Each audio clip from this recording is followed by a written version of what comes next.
Was geht denn ab? Hallo. Ja, wir machen heute weiter, wo wir letztes Mal aufgehört haben. Bei dem Fall mit diesem Gewächshaus.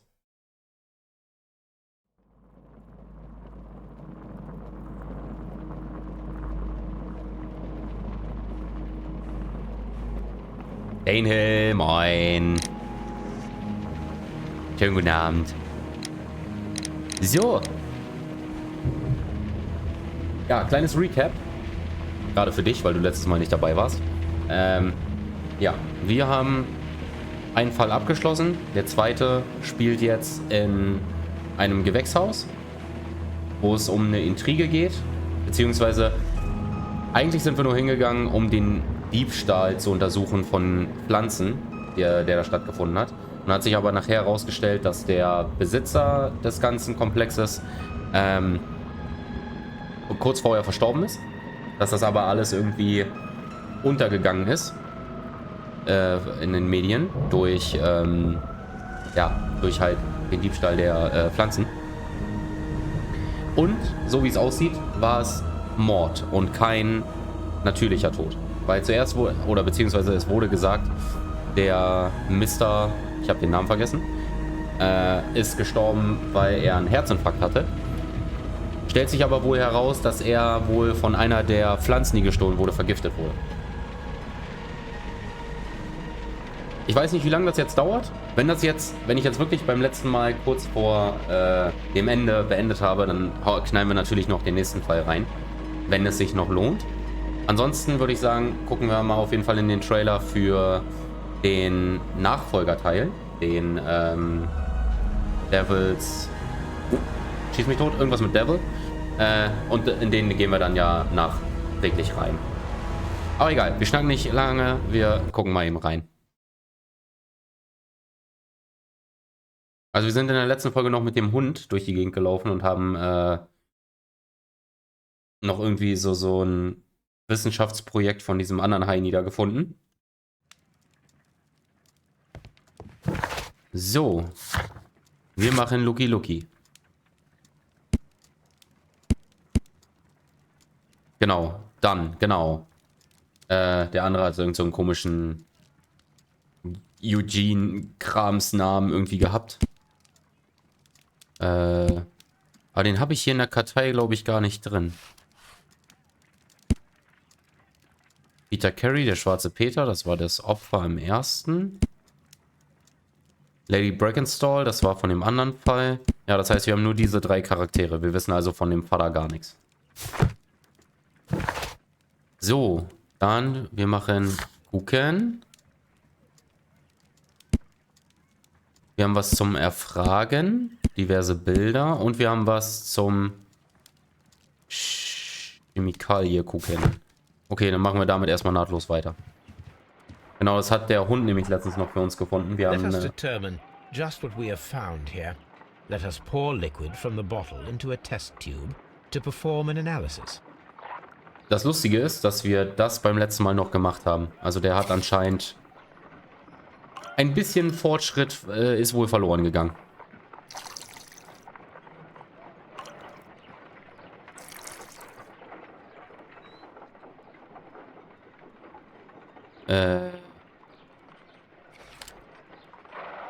A colorless, water-based liquid. Quite a strong floral aroma. Holmes? What are you doing? It has a bitter taste. What if it's poisonous? Did you ever see poison stored in enormous jars like that? Anyway, there is a doctor nearby. So what do you think it is? It is some kind of organic compound. Let us vaporize the liquid and see what happens.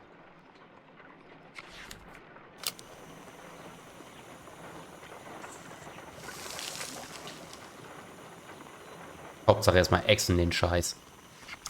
Small colorless crystals. Colorless, tiny crystals that are soluble in water, with a floral smell and a bitter taste. Watson, could you pass me that small bottle, please? Of course. Here you are. Holmes, do you know what it is? Wagner's reagent. There was a label on the bottle that you passed to me. No, Holmes, I meant the bottle that we found. Let me add the reagent and see if there is any sediment, and then I shall tell you.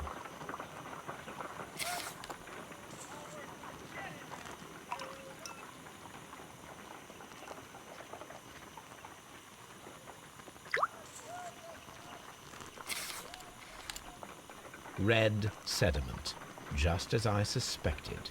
This liquid is of organic origin. It contains some alkaloid. Most likely it is unstable, and that is why there is a quantity of gold dust to prevent contamination.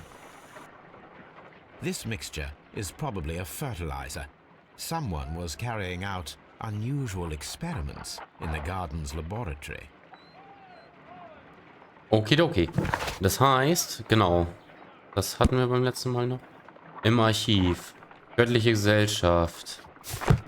Ich bin der Meinung, das hatte ich alles noch gemacht. Schade, dass der das alles nicht übernommen hat. Göttliche Gesellschaft.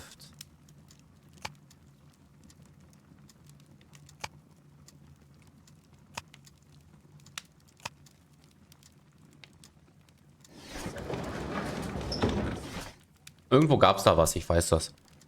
Warte mal. 89.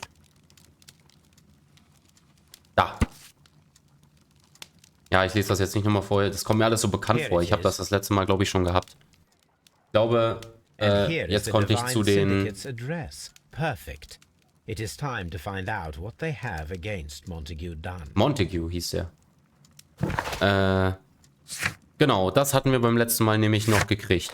Wir hatten den Ort der göttlichen Gesellschaft, aber da sind wir nicht mehr hingereist. Ich würde sagen, dann... Wir haben hier ein paar Sachen zu erfragen, aber bevor ich jetzt wieder zu dem alten Platz gehe, würde ich sagen, gehen wir erstmal zu dem neuen und gucken uns mal an, was wir da machen können.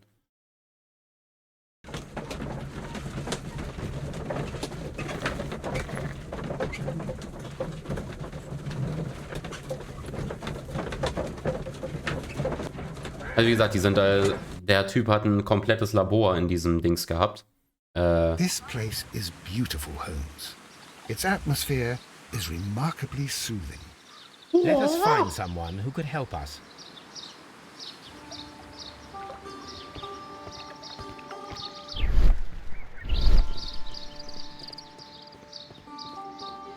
Der Zen-Meister. Good day to you, sir. My name is Sherlock. I am exalting the sap. A while can you wait? From the trace of elements and moreover from the quality of the ambient geotropism it depends. Therefore, please, mind my gravitropism. Its balance, do not disturb.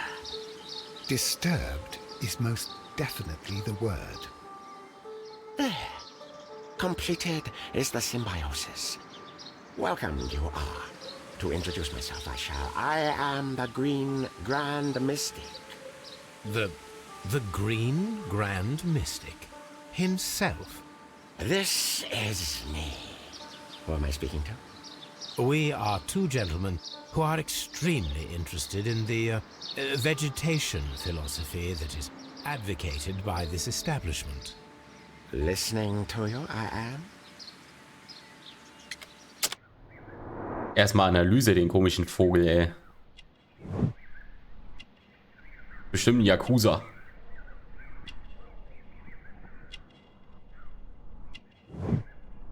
Schwielen an den Fingern. Handverletzung, Säureverbrennung, Chemieerfahrung. Aha, so ein kleiner Bombenbauer. We should like to take a look around, to immerse ourselves in the wisdom that emanates from here. It is a school of anastomosis, the divine scholastic syndicate for vegetation veneration and meditation. You may say, the divine syndicate, glory to the eukaryotic. Only true devotees, those whose hearts are ready to spermatophize in sharing of knowledge, are permitted to physically enter our vegetable kingdom. and its wisdom. And to be permitted, you must earn it. Yes. Alter, ich wusste nicht, dass Yoda mitspielt. We visited Kew Gardens, and we found your symbols on their flower pots. Coincidence, I am thinking. They would scavenge our refuse. It would not surprise me. It was merely an observation. Muss ich ihn jetzt... Zen-Meister sind normale Menschen, nur dass sie spirituell höher gestellt sind und mehr Erfahrung haben. Ja, mag ja sein. Aber ich bin hier, um Fälle zu lösen und nicht um meinen Horizont zu erweitern. Green Grand Mystic, we are ready to become devotees and gain access to your temple. Ich gerade sagen, richtig Yoda. What is the name of our Lord, our God King?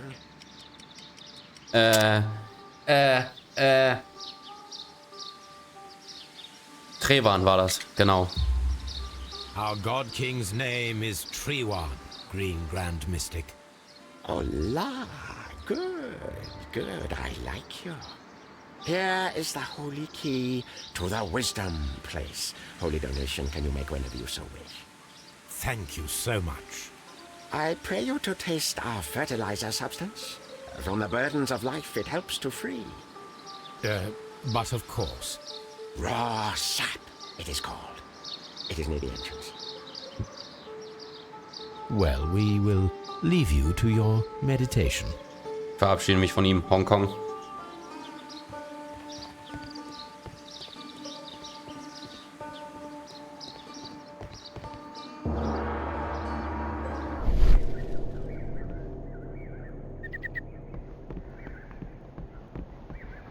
A fragment of a flower pot. Fragments Of a flower Dragon pot. polieren. It fell Daniel down San. here.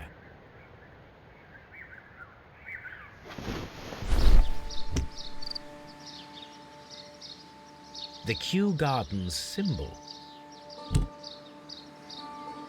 Vielleicht kriegen die beide ihre Töpfe vom gleichen Hersteller.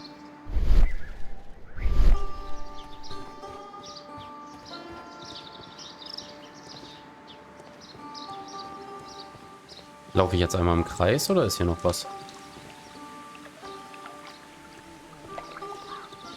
Ich laufe im Kreis. Ah, ich muss einfach noch mal hin. Ich kann nicht anders. Bong.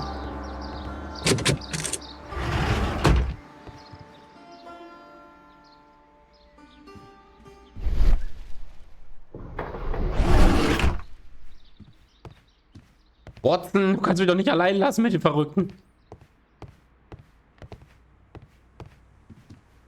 Praise the grand tree, praise it! This must be Trewan, the Divine Syndicate's god. Freut mich, dich kennenzulernen. Rogentisch? That should be the raw sap that the Green Grand Mystic spoke of. Jetzt erstmal.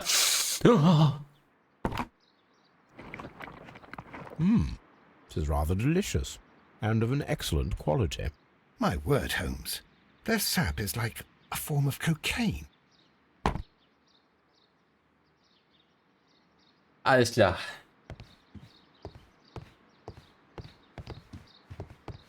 Die Pflanzen wachsen so gut, weil die alle high sind. This door is locked, but I can try to open it. Holmes hat sich die Literatur mit Spiel beschäftigt und der war gut. Das kann durchaus sein. So, wo ist denn der Anfang von dem Lachs? Da.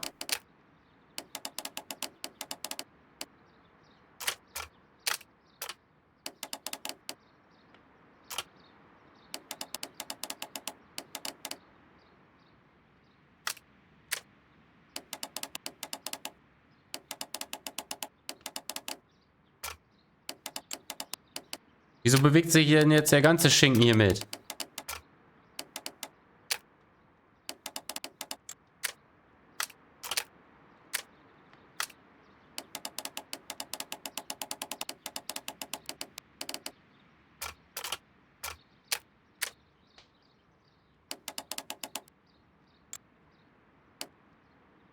Ah.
These instruments are used for smoking opium.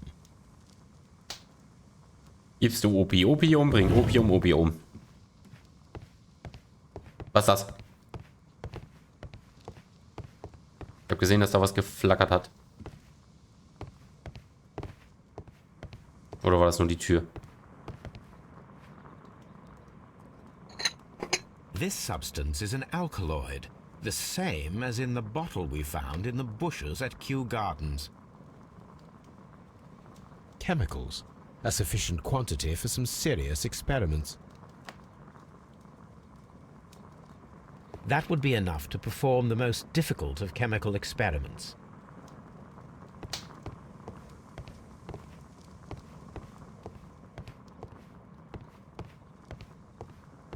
Ja, Mann. Peace. Drogen, Alter.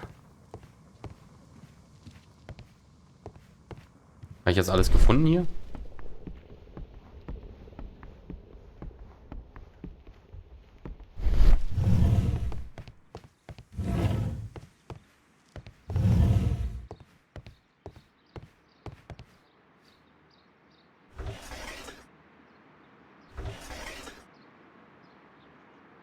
Caterpillars.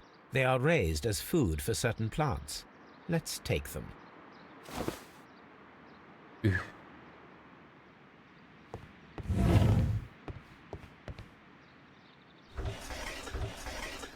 A tropical plant. Nothing of interest. A tropical plant. Nothing. Warum lässt du mich die Käfige aufmachen? A tropical plant. Nothing of interest. Essen. A tropical. Als Ersatz für Nudeln oder so. Die Fleischbeilage. A tropical plant. A trop. These three plants are identical to the ones shown at the exhibition. I shall take them. Klar. Ab in die Hosentasche. Denn Meister hat geklaut. Tödliche Pflanzen gestohlen. Verdächtige...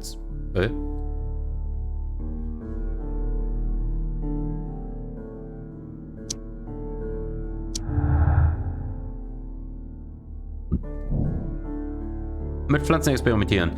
Führen Sie ein Experiment mit den tödlichen Pflanzen durch, bei dem Sie Alkaloid und die Raupen benutzen.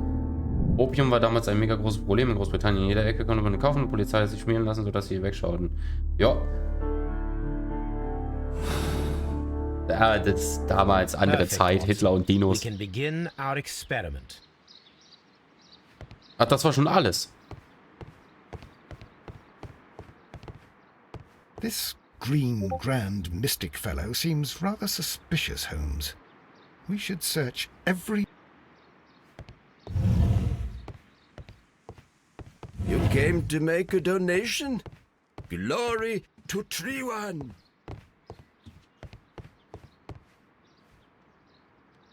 The list of plant friends and benefactors, lawyers, well-known manufacturers, political leaders. Ist da irgendjemand bei, den wir kennen?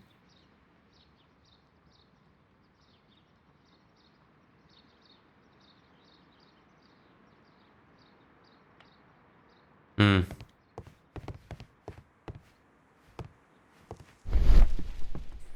Kann man noch irgendwas sehen?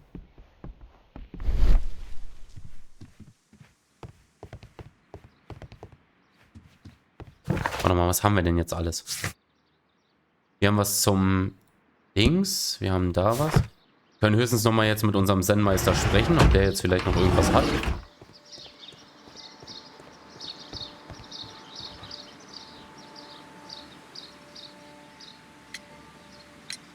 Do you have friends at Kew Gardens?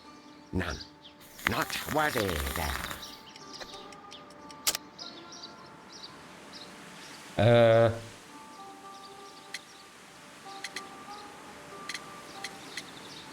Theoretisch kann man Kew Gardens Symbol sagen. Oder markierte Blumentöpfe. Wir haben jetzt die Blumentöpfe gefunden, wo das Kew Gardens Symbol drauf war. Ich nehme einfach mal die Blumentöpfe. Ah, shit. Do you have friends at Kew Gardens? None. Not worthy there. Dann sind das, Scheiße, was hatte ich gerade gewählt? Hatte ich markierte Blumentöpfe? Scheiße. Kurzzeitgedächtnis. Do you have friends at Kew Gardens? None. Not worthy there.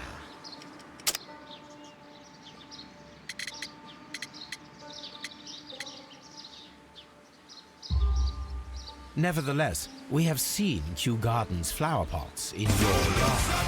How could Geil. they happen to be there? Dankeschön. No, really now. There was a theft of plants at Kew Gardens. Guten Appetit. with Daisy. Ja, We Alzheimer. believe the pots we Glaub found ich. here may be connected with it. Wer sind Sie und warum können Sie mir schreiben? Were you involved? No. Those plants were ours. They had stolen them from us. How so? Their director, Dump, I believe. Done. Yes, that's what I said. He borrowed from us 3 of our sisters for the exhibition at his green fly-infested gardens. But he never gave them back to us. Excuses and imbecility. So we went in and saved them. I see. So, if you stole those rare plants from them, then it means... Warum folge ich I Sie? get it. Weil du ein Bravo, Süßladen Holmes. bist. I think the case is solved. No, we did not steal. We saved. Well, as a matter of fact, we were unable to find our 3 plants. I beg your pardon. And yet you took all of the exotic plants from the stand. They had disappeared. It was the least we could do. They stole our sisters, and so we stole theirs. Well, Der hat we aber will angefangen, leave deswegen you haben to- wir den auch beklaut, Mama. Tödliche Pflanzen gestohlen. Göttliche Gesellschaft hat gestohlen.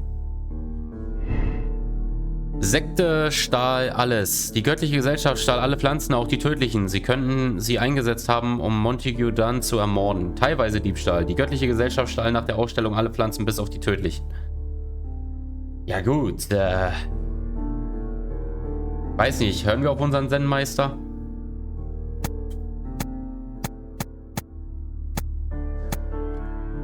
Also irgendwie finde ich den ja sympathisch. Also eigentlich würde ich sagen, die haben wahrscheinlich wirklich nur... Ich habe geklaut, aber nur ein bisschen.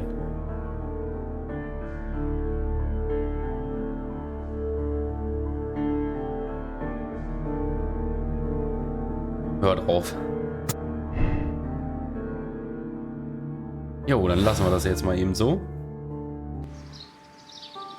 Voller Ja, dann würde ich sagen, gehen wir jetzt nochmal zurück und labern die Scotland Yard. Was konnten wir da machen? Gab es da eine Leiche oder so? Ich glaube. Aber wir gehen jetzt erstmal zurück. Wir haben ja noch ein paar Sachen, die wir ansprechen können. Ach, Quatsch. Wir können erstmal zu Dings gehen.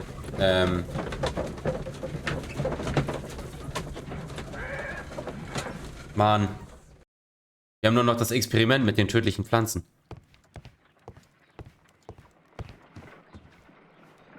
I imagine that one of these plants would be capable of releasing a toxic vapor. I need to find out exactly how it could be done. I shall begin now. Watson, if you are at all optimistic to have dinner this evening, then I'd recommend that you put on the gas mask. Okay, gehen wir einfach mal chronologisch von links nach rechts. Ja, Leiche bin ich. Je schneller, Teller weg. Alles klar.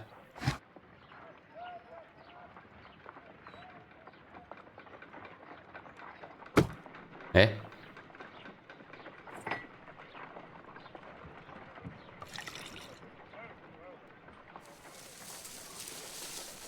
It appears to open after being soaked with alkaloid. Alter, krasses Teil. This plant becomes inactive after being drenched with alkaloid.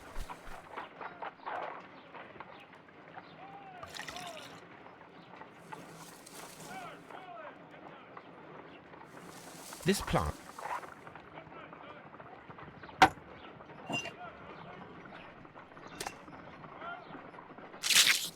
What the fuck? it closed again. I believe I saw. I wonder. Warte mal. Müssen wir vielleicht die hier wegnehmen und da hinsetzen? Damit die da jetzt nicht zuschnappt, während der Wurm da drauf This sitzt. plant seems to have had no... Du Sackgesicht.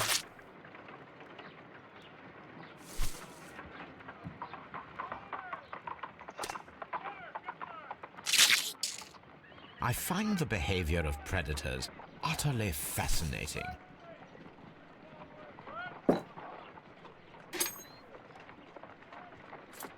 No reaction. My word. It shot a spike at me after I stabbed it with a pin. I imagined that its reaction would be for...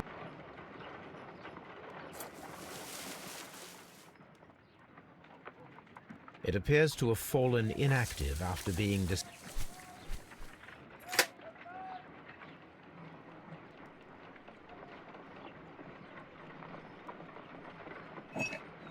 This plant seems to have had no reaction.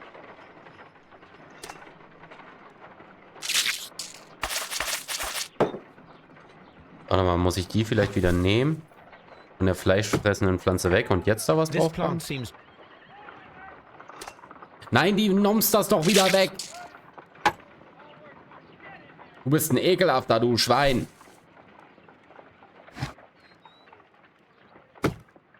Nein, die darf nicht in der Mitte stehen. Die muss weg von der.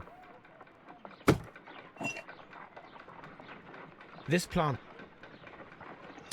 Nein, die nimmst das doch wieder weg, Mann!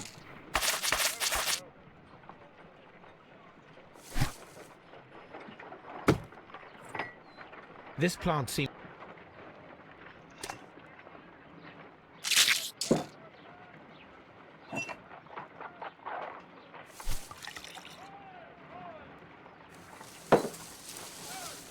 It appears to open.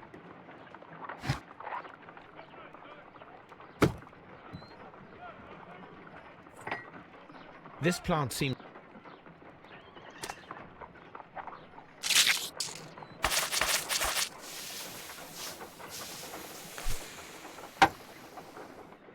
Toxic gas with spores. Extraordinary. Richtige Reihenfolge. Und dann haben die sich gegenseitig alle Plants would be angegriffen und capable of aufgefressen. killing only if they were directly next to the victim and stimulated at precisely the right moment. Let us take our caterpillars to the Colonial Collection Room. We may see things more clearly there. It is too early, Watson. Our suspects will be there. Let us investigate Kew Gardens one more time and ask some questions. Aber schon krass, ey.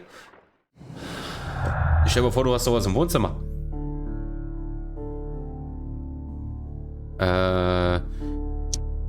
Verschwundene tödliche Pflanzen in großen Mystiker hat uns verraten, dass sie bei dem Diebstahl der Pflanzen in Kew Gardens 3 von ihnen nicht finden konnten. Tödliche Dings. Mordplan der Sekte. Die göttliche Gesellschaft ließ die tödlichen Pflanzen in Kew Gardens um mit ihnen Montague dann zu ihrem späteren Zeitpunkt zu ermorden. Sekte nicht verwickelt. Jemand stahl die tödliche Pflanze, bevor die göttliche Gesellschaft dies tun konnte. Da wir ja bei dem anderen die Sekte jetzt aus dem Spiel gelassen haben, würde ich auch sagen, machen wir das hier auch. Weil ich glaube, das kommt sonst in den Konflikt mit der letzten Aussage, die wir gemacht haben. Also ich glaube mittlerweile, dass... Ja, hätte ich auch gesagt. Ich glaube mittlerweile, dass es eher so aussieht, dass die... Ich habe ja immer noch so den Verdacht, dass einer von den Angestellten das war. Also entweder der Sohn oder der Typ, der den Laden übernehmen will, weil er ja so viel Ahnung von Pflanzen hat. Vermutung. Wir gucken uns auf jeden Fall nachher auch das richtige Ende an, also von daher. So. Finden Sie heraus, wer Montague dann ermordet hat. Finden Sie heraus, wer die tödlichen Pflanzen im Kolonialhaus stimuliert werden könnte. Was? Finden Sie heraus, wie die tödlichen Pflanzen im Kolonialhaus stimuliert werden können. Unterhalten Sie sich, bevor Sie das Experiment im Kolonialhaus durchführen, mit allen Verdächtigen über den Tag des Mordes. Das heißt, wir gehen... Warte mal, ich habe bestimmt jetzt den grünen, ne? Jo.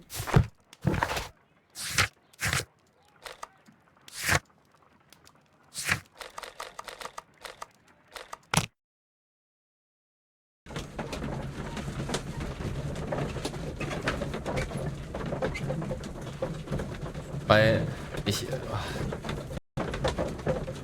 Vielleicht sind die so high, dass die halt auf Wolke 7 schweben, deswegen können die niemanden umbringen. Aber vielleicht ist das genau das, was sie was sie hoffen, was wir denken. Mind Games.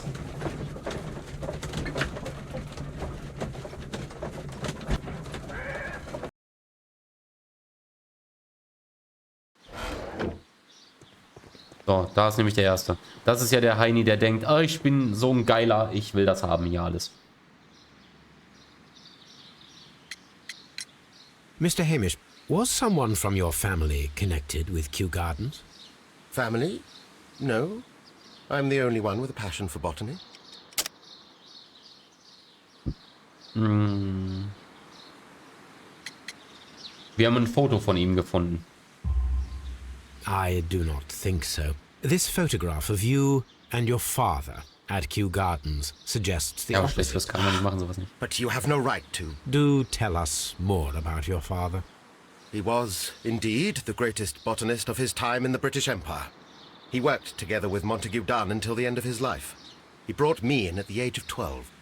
Did he get on well with Mr. Dunn? No, I couldn't say that. They expanded Kew Gardens together, that was all. And it was all my father's work, for Dunn always lived the high life. So Mr. Dunn was not helping your father? Oh, yes, he provided the financial support. And as far as he was concerned, that fulfilled his role. But the worst of it was, he declared himself as the master of Kew Gardens. Fame meant nothing to my father. So it was easy for Mr. Dunn to take all the credit. Can you tell me if you saw Mr. Montague Dunn on the day of his death? Yes, of course. I met him, and we went to see Albert, his son, at around 9:30. He appeared quite calm. What were you doing on the morning of the accident? After paying multiple visits to Albert, I had a little talk with Miss White. Then I returned to my desk to complete some paperwork. Suddenly I observed that Mr. Dunn was not feeling well, so I ran immediately to fetch Albert. I clearly remember that it was around 10:30, for I was late that morning. Thank you, Mr. Hamish.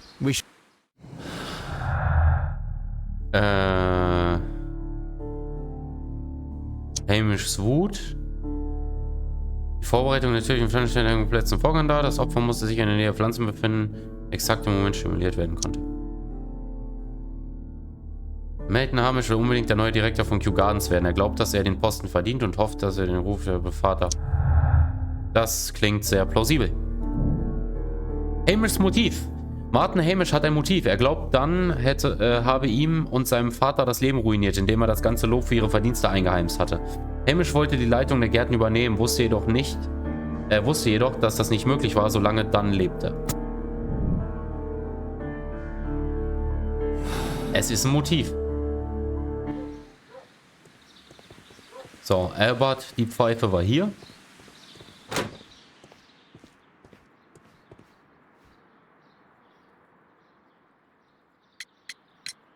Your father's death does seem highly suspicious. What were your movements here on that day? Suspicious? Well, I was working in the seed house, taking care of Lysa something, or Lear Pontus, or... No, wait. Ah, these Latin names. And I spent so many hours trying to memorize them. Did you see your father that day? Yes. He came here with Mr. Hamish for his weekly visit. There was nothing unusual about that. And then? Nothing. They stepped out to the backyard. It was perhaps 20 minutes before 10 o'clock. Then about 10 minutes later, I saw my father heading for the dry tropics room while Mr. Hamish returned here. And Mr. Hamish and Miss White, what were they both doing that morning? Mr. Hamish visited me a couple of times. I also saw him returning from talking with Miss White, and that was at 10 minutes past 10. But then he ran back here to me to tell me that my father was feeling unwell. We hurried across to the water lily room, and I found my father lying dead on the floor. Oh my God. I perceive that you are passionate about the Royal Navy. Passionate? No, not really. I like ships, that is all. Are you quite sure? You do not seem to be so interested in plants. It's difficult, that's all. My future is here, It has never been about anything else. Also ich finde das schon ein bisschen merkwürdig, ne? Also sein Vater ist jetzt tot. Er ist nur am Heulen, hat keinen Draht zu den ganzen Pflanzen und der ganzen Scheiße. Wir haben irgendwie Bilder gefunden von ihm bei der Marine, glaube ich. Also der Typ ist... Also was mich halt jetzt wundert dabei, und das ist halt so der Kontrast dazu, er will ja den Laden übernehmen.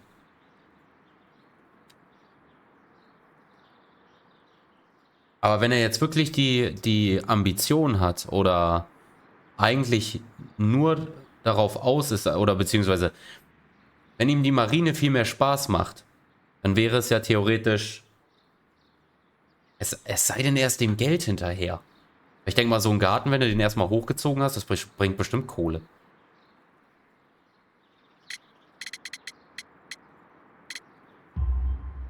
And yet I know that the Royal Naval College rejected your application. Ah, you truly are as clever as they say. Yes, that's correct. And in fact, my father was strongly against the idea. He did his best to ruin my plans, although I almost did succeed. But my dreams were shattered, Mr. Holmes. Thank you, young man. We shall see you again soon. Dein Vater hat ihm das versaut. Alberts Ambition und Alberts Demütigung. Alberts Motiv. Albert hatte ein Motiv für den Mord an seinem Vater Montague Dunn. Dieser hatte seinen Traum zerstört, sich der Royal Navy anzuschließen. Durch den Mord hätte sich Albert nicht nur gerecht, sondern auch die Nachfolge seines Vaters als Direktor von Kew Gardens übernehmen können. Aber das ist doch eigentlich voll der Blödsinn. Er hätte doch eigentlich auch einfach jetzt sagen können, okay, ich bleibe als, keine Ahnung, man hätte das bestimmt irgendwie bequatschen können, da als Teilhaber oder so zu bleiben. Und wo bist du?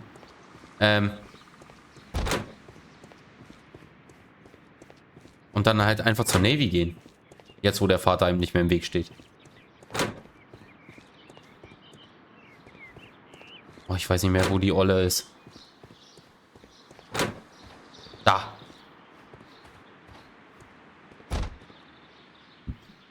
Es war weiß mit dem Kronleuchter. Can you tell me what Mr. Dunn was doing upon the day of his death? I can, but there is nothing very special to say. I was in the laboratory when I saw Mr. Dunn heading towards me. Tuesday is the day of his weekly visit. It was supposed to be at 9, but he was 10 minutes late, as usual. And then? Well, he came in to say good morning. Then I saw him spend 2 or 3 minutes by the plants outside the laboratory. After that, he ran out in the direction of the nursery, where Mr. Hamish was working. He was always in a rush during the inspection, you see.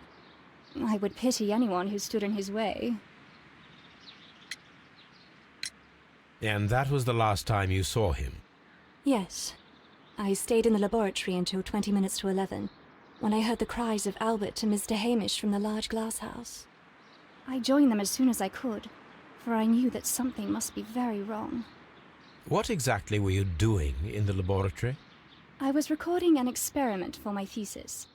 I only stopped my work once when Mr. Hamish visited me briefly around 10 o'clock. You say you were recording an experiment when the tragedy occurred. Might I listen to the roll? Certainly. Please do.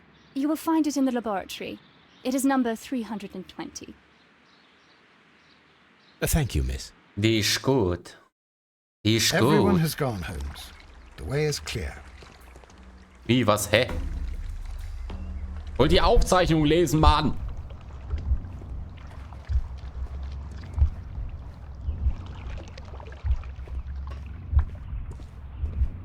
Nein, das ist nicht Nummer 1.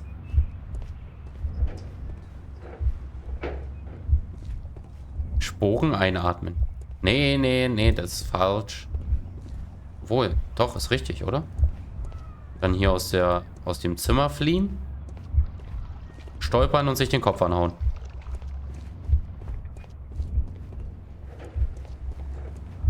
Ja, hallo?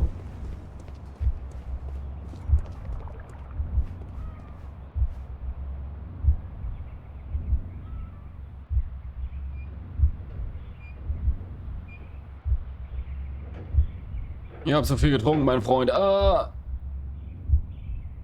Mach auf, Margret. Aber ist er. When Montague Dunn was standing close by the plants, the caterpillars were released and caused the deadly spores to activate. Panicking, and likely already half asphyxiated, Montague Dunn started back and knocked over the bust. He rushed to the door, but it was locked. He had to force it open with his shoulder. We already know the outcome. Montague Dunn collapsed and died not far from the pool. Well, it is time to perform our experiment on the ventilation system.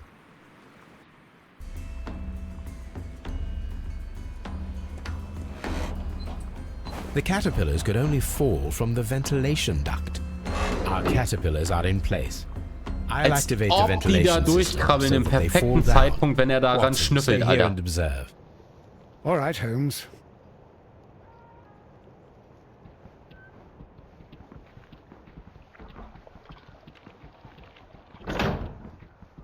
Scheiße. Ich muss jetzt irgendwie raus.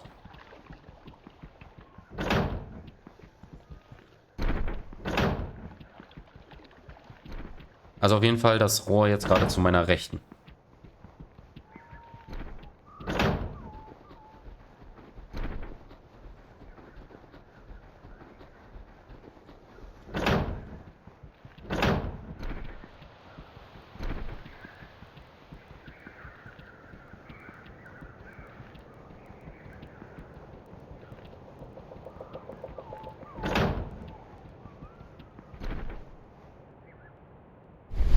We can see the interior of the Colonial Collection Room from this window. Ja, sind die noch weiter gekraxelt? Ich bin der Raubenflüsterer, die sind für mich gewandert.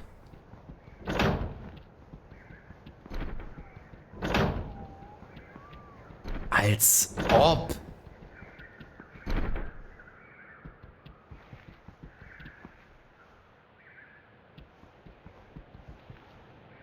From here, we are unable to see the interior of the Colonial.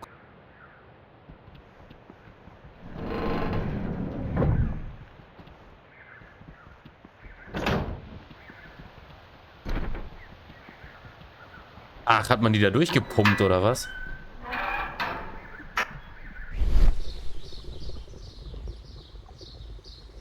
The power is on. The engine can. The engine has started.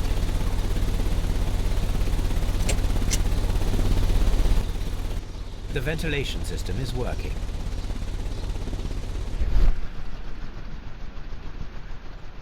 Ja, und nun?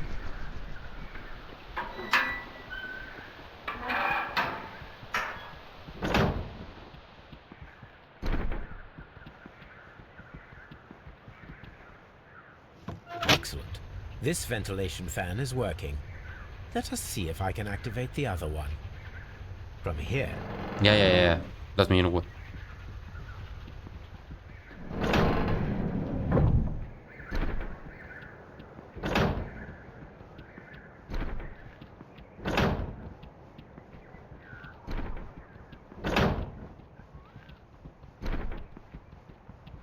Perfect. Now I just need to find Watson to check the result. It works perfectly, Holmes. Bravo. Now, if you could just help me to get rid of these caterpillars. Perfect. Now we know how the murder of Montague Dunn was carried out, by activating both Albert's and Mr. Hamish's fans. But only from Mr. Hamish's workplace would it be possible to see when Montague Dunn entered the Colonial Collection Room.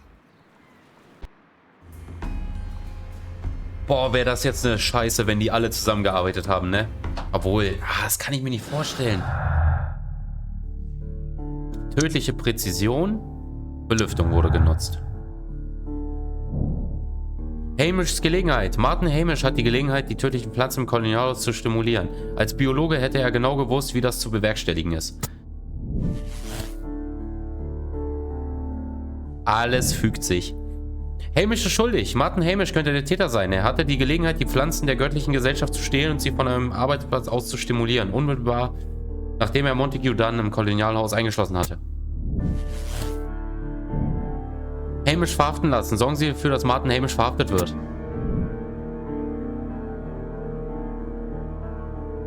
Ich würde sagen, wir gehen einfach erstmal mit dem Flow, ne? Also das hat jetzt gerade viel zu gut geklappt. Let's go to Scotland Yard. Wir probieren's.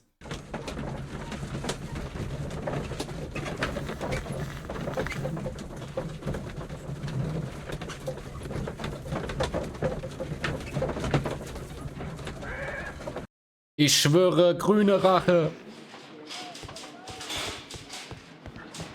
A very good day to you, my friend. Is Inspector Lestrade in? The inspector's waiting for you in his office.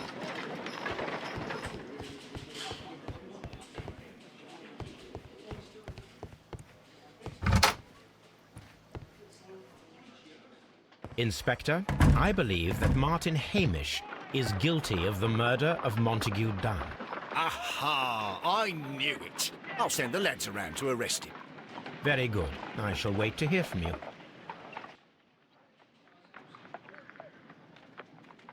Das nenne ich Vertrauen, Alter. Der verhaftet einfach Leute, die ich sage. Der stinkt. Weg.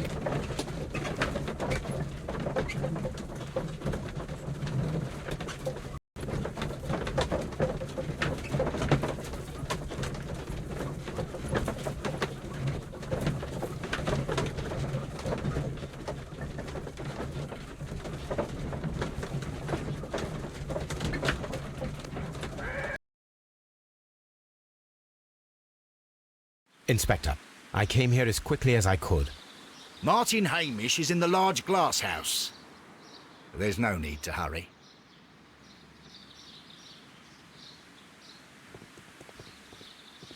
Im großen Glashaus. Als ob das nicht alles ein großes Glashaus ist. Jetzt kommt's, der hat eine biologische Bombe gebaut. Der hat 6 Pflanzen nebeneinander gestellt und jetzt explodieren die gleich alle.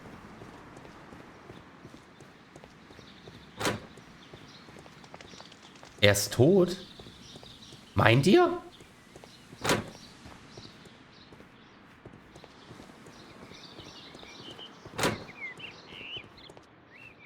Lappen, wo bist du? Watson!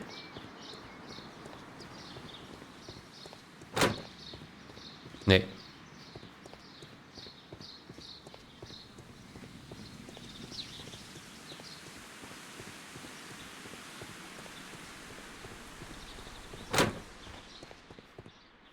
Ey, ich habe mich verlaufen. Watson!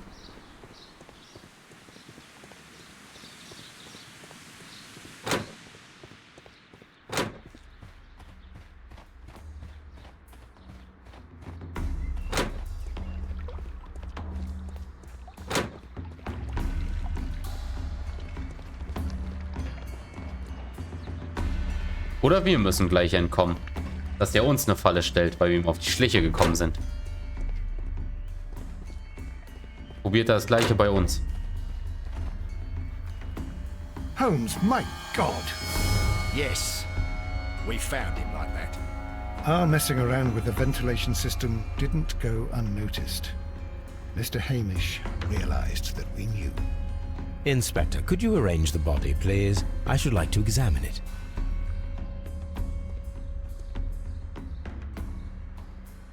Ey, ich sehe das schon kommen, ne? Weil wir die falsche Entscheidung getroffen haben, ist er tot. The mark around the neck is very visible. He died instantly.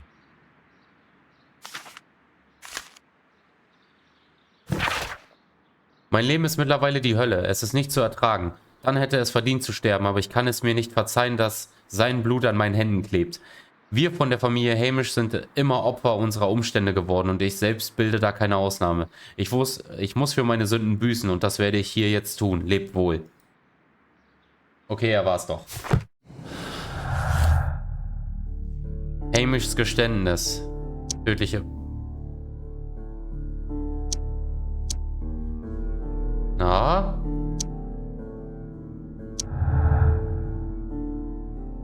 Ach, ich kann jetzt die anderen Sachen. Miss White hat die biologische Wissen für die...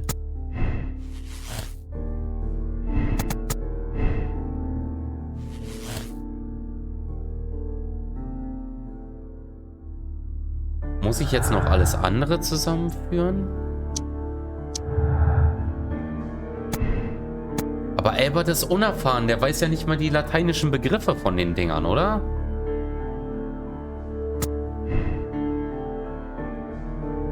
Das ist doch scheiße.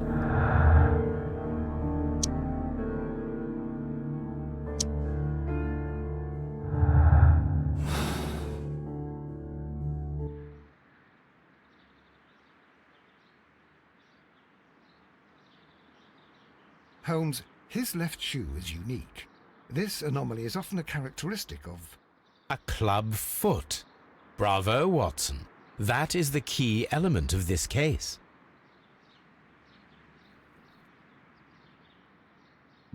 Why? Klumpfuß, der deutliche Doppelsatz von Martin Hamish. Hamishs linkem Schuh zeigt, dass er an einem Klumpfuß und einer Tibiatorsion litt. Handelte Hamish alleine? Martin Hamish konnte aufgrund der Tibiatorisierung wegen Wort an seinem Klumpfuß nicht rennen. Von daher sollten wir herausfinden, ob er genug Zeit gehabt hätte, die Tür zum Kolonialhaus abzuschließen, um das Belüftungssystem zu aktivieren. Hat er vielleicht einen Komplizen? Vielleicht hat die Miss White damit drin gesteckt. Mit Lestrade reden. Unterhalten Sie sich mit Lestrade über die neuen Hinweise, die Sie an Martin Hamishs Leiche entdeckt haben. Weil...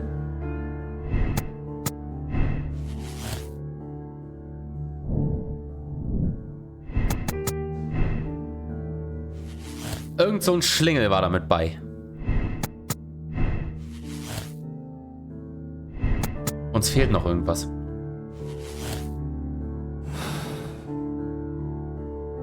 Ich glaube, bis jetzt haben wir vieles richtig gemacht. Lestrade, wo bist du? Alter, sag mir jetzt nicht, der ist wieder zurückgelaufen. Oder stand der da? Watson!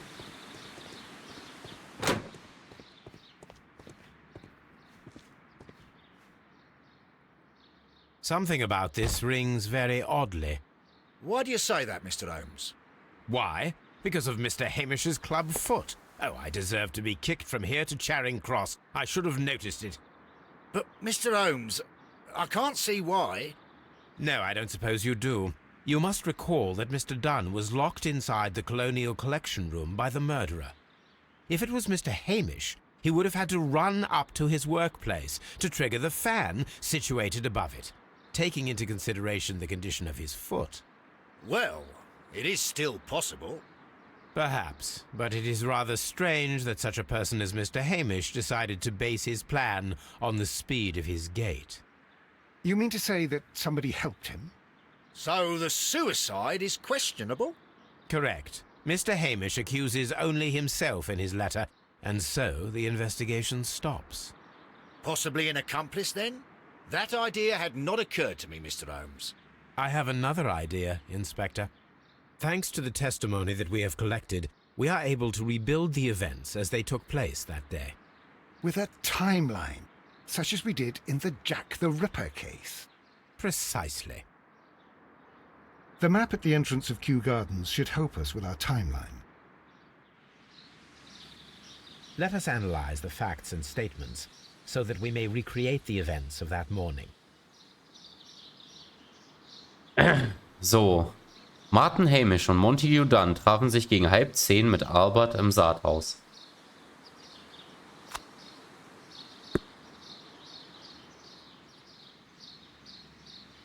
Halb 10.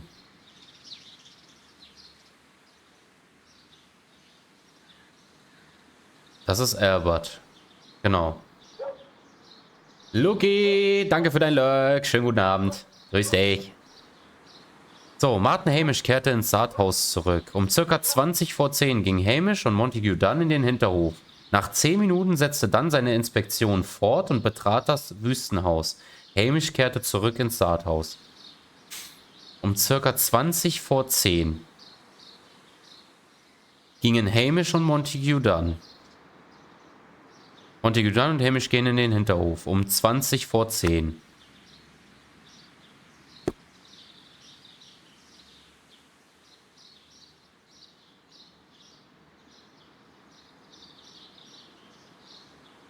Montague Dunn ist im Wüstenhaus. Nach 10 Minuten setzte Dunn seine Inspektion fort und betrat das Wüstenhaus. Dann 10 Minuten später. Hamish kehrt ins Saathaus zurück. Hamish kehrt ins Saathaus zurück. Das heißt, da.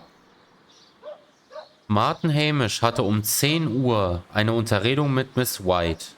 Miss White hielt sich bis 10:40 Uhr im Labor auf, als sie dann schließlich Hamish und Albert im Seerosenhaus sah und sich zu ihnen gesellte. Miss White geht zu Hamish und Albert ins Seerosenhaus. Hatte um 10 Uhr, hielt sich bis 10:40 Uhr auf und steht. Also 10:40 Uhr. So. Miss White unterhält sich mit Dings. Das war um 10.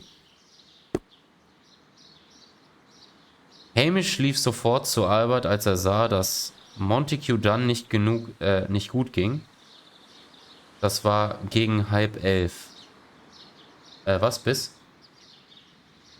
Das heißt, sie war die ganze Zeit im Seerosenhaus. Hamish lief sofort zu Albert, als er sah, dass Montague Dunn nicht gut ging. Das war gegen 10:30.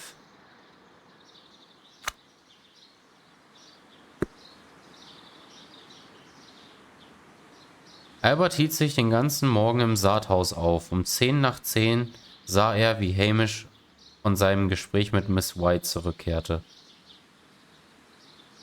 10:10. Martin Hamish kehrt vom Gespräch mit Miss White zurück. Aber um 10:10 sah er, wie Hamish mit seinem Gespräch von Miss White zurückkehrte.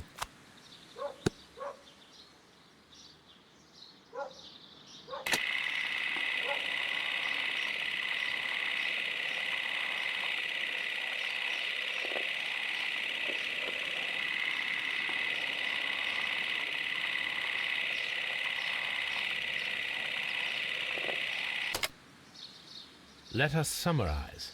Montague Dunn was poisoned inside the Colonial Collection Room. He forced open the door, which means that someone locked him inside there at 10:20. Martin Hamish was last seen at 10:10.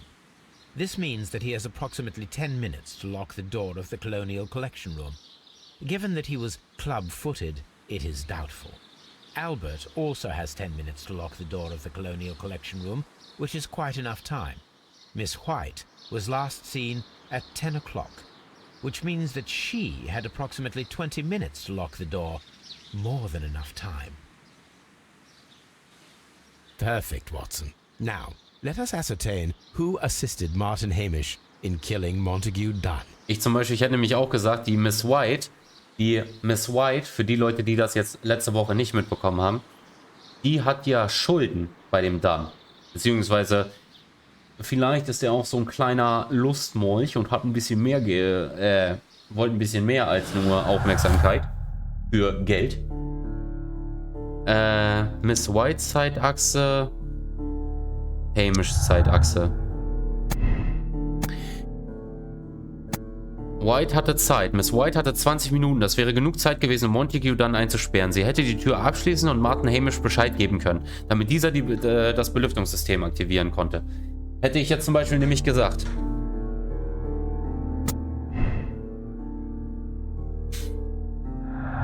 Die Olle ist verdächtig.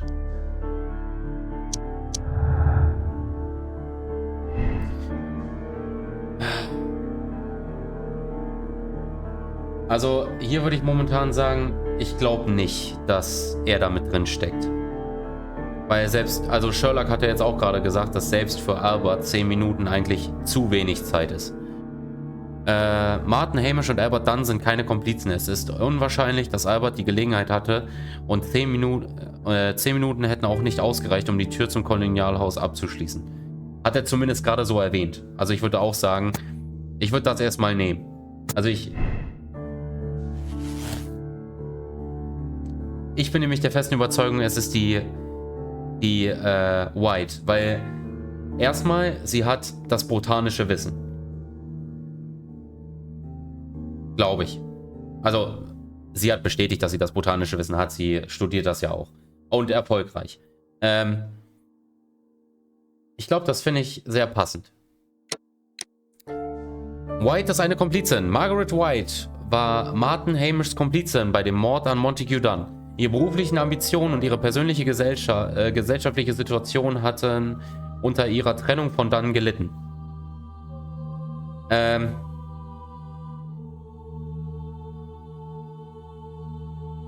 Ich würde sagen, wir lassen das dabei. Aber was meint ihr? Gnade oder keine Gnade? Aber ich wollte gerade sagen, man muss zu seinen Taten stehen. Ne, Dragon? Das würdest du jetzt sagen. Also keine Gnade. Wahrscheinlich. Oder was meint ihr? Volle Härte. An eine Fresse.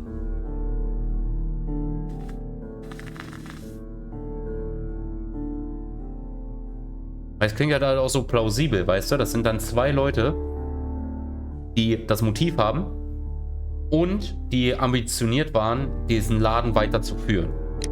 Weil er, der in Anführungszeichen ja, vom Leben geschädigt ist, beziehungsweise von dem Dunn. Und sie wäre halt wahrscheinlich aus dieser Schuldenfalle rausgekommen, ohne irgendwas zurückzahlen zu müssen.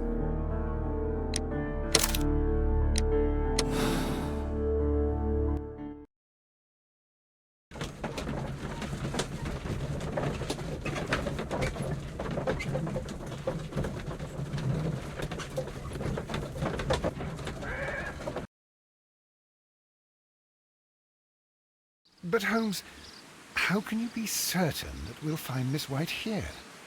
It is obvious, Watson. Just use your brain. I am using it. I do use it. Now that the rope has tightened around Martin Hamish, Miss White must act to erase all traces of her implication.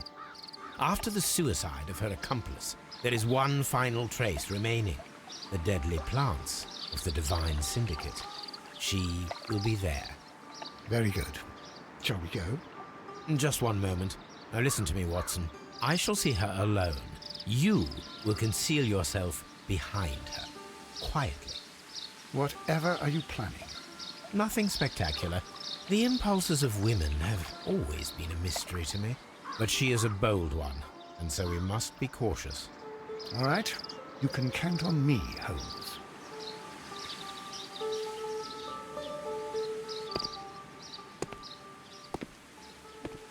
Mr. Holmes, good day to you. You do not seem surprised, Miss White. Well, I was expecting you. Not for too long, I believe. So please tell me, as it is still unclear, who planned the murder? Was it you? You were wrong, Mr. Holmes. It was Martin Hamish, then. You managed to convince him to take on a more prominent role. You could not be further from the truth. You think that you can fool me? You don't care what I think. It is difficult to care about someone who is capable of pushing a man to his suicide. It is over, Miss White. The police will be here any minute. Over, perhaps.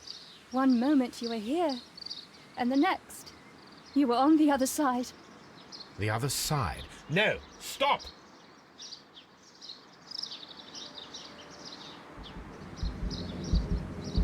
I beg you not to do this, Miss White. Don't come any closer.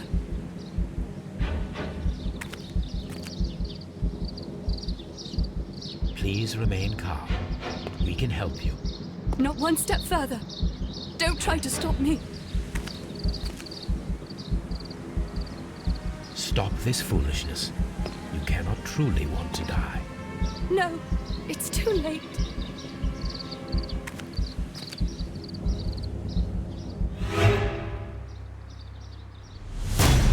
Fuck! This is tragic, Holmes. Are you able to do anything? I'm afraid not. The poison has been fulgurating. Her heart stopped instantly, poor child.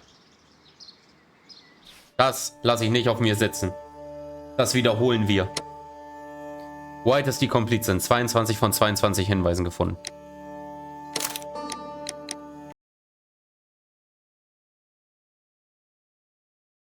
Die soll leiden im Kittchen. Die kommt mir nicht so einfach davon mit Suizid. Schwedische Gattin in England.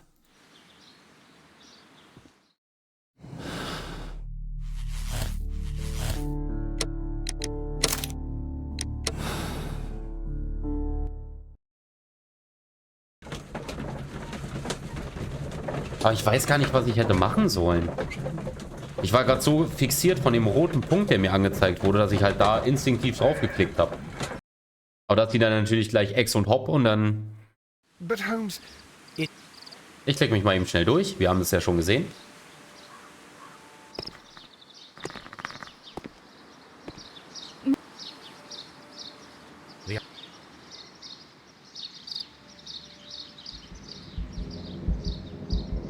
I beg you not to do this, Miss White.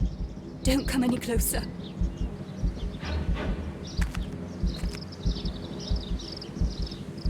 Please remain calm. We can help you. Oh. Not one step further. Zieh Don't try eine to über. stop me. Stop this foolishness. You cannot truly want to die. No, it's too late.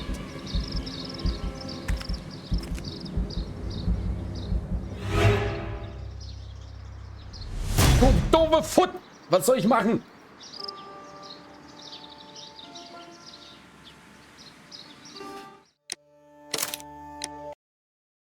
Ah! Die kommt mir nicht so leicht davon.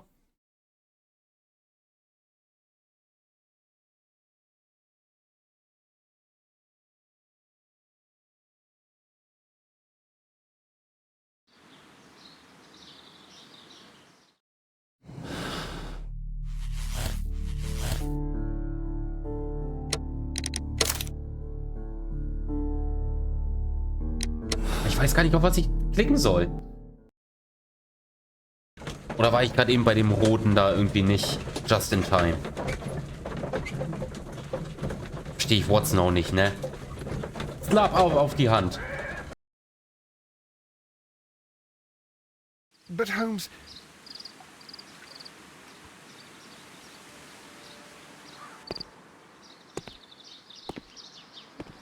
Mr. Hill, Meinst du?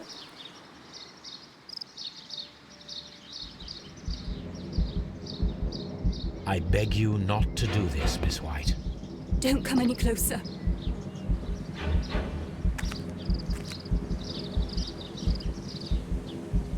Please remain calm. We can help you. Not one step further. Don't try to stop me.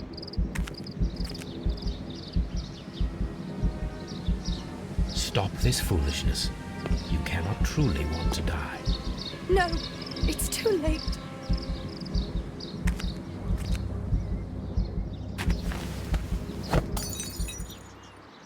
Ich war nicht schnell genug beim ersten Mal anscheinend. Well done, Watson. She was not faking. Miss White, you have no right to take your own life. Dr. Watson? Did you just save me? Or worse? Miss White hat sich als eine gefährliche Frau herausgestellt, fähig, einen raffinierten Mord zu verüben. Als ihr klar wurde, dass sie auf keinerlei finanzielle Hilfe mehr von Montague Dunn zählen konnte, richtete sie ihre Avancen an dessen Sohn Albert. Sie war diejenige, die die Tür zum Kolonialhaus abschloss, nachdem unmittelbar davor Hamish die Raupen freigesetzt hatte. Danach drängte sie Martin Hamish in den Selbstmord, nur um den Verdacht von sich selbst zu lenken. Sie hat ihr Ende mehr als verdient.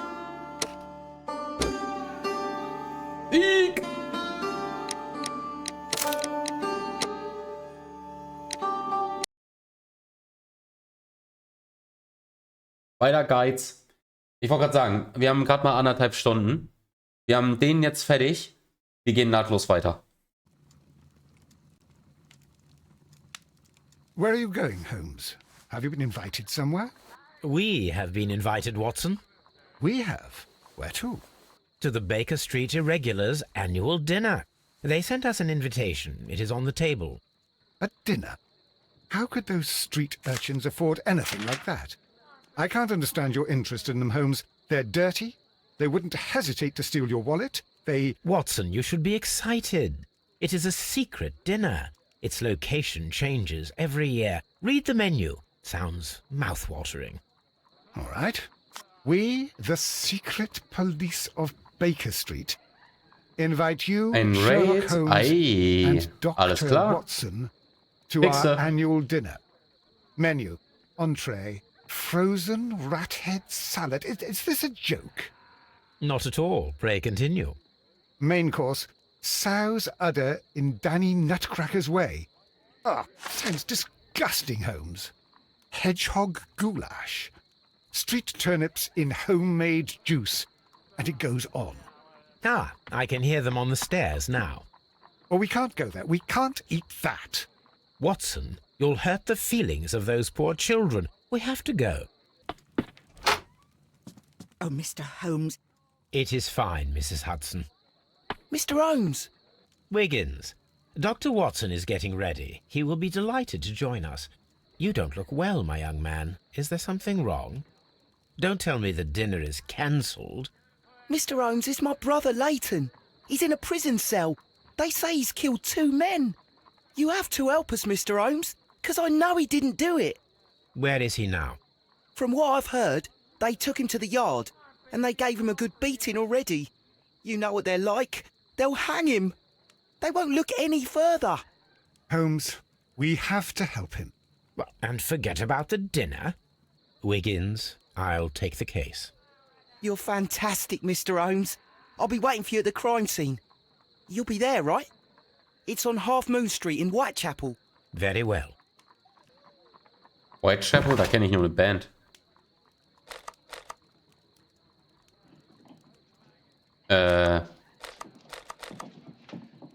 Gehen wir erstmal zum Tatort oder erstmal zu Scotland Yard?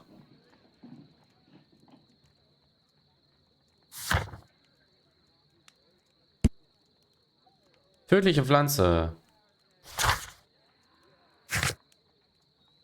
Finden Sie heraus, wer die Morde in der Half Moon Street verübt hat. Untersuchen Sie den Tatort und reden Sie mit den Zeugen in der Half Moon Street. Befragen Sie auf der Polizeistation Leighton Chapman und untersuchen Sie seine persönlichen Gegenstände. Scotland Yard.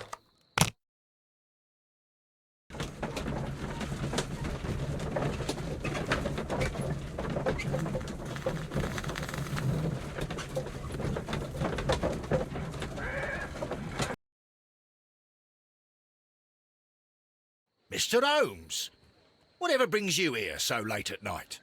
I'm interested in the case of young Leighton Chapman. He was arrested earlier this evening and accused of a double murder. I beg your pardon?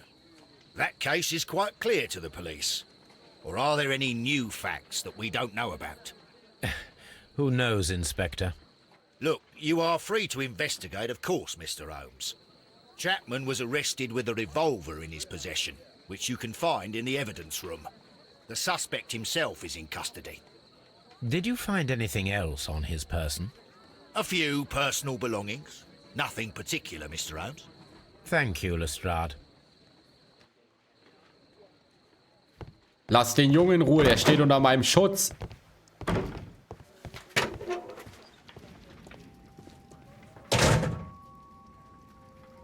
So this is the gun that Leighton was holding when he was caught by the police. It is a Webley revolver, a reliable weapon. It seems as though the shells were not removed from the cylinder.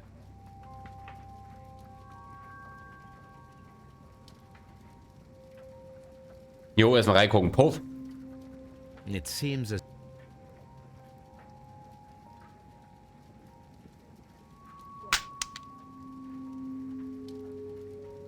Two out of the 6 shells have been fired.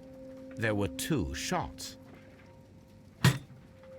These cigarettes are filled with cheap tobacco. Nothing interesting. A cheap watch, bought with his own money, no doubt. War nicht doof. Lauf, Schmauchspuren. Ja, aber war nicht gefragt anscheinend.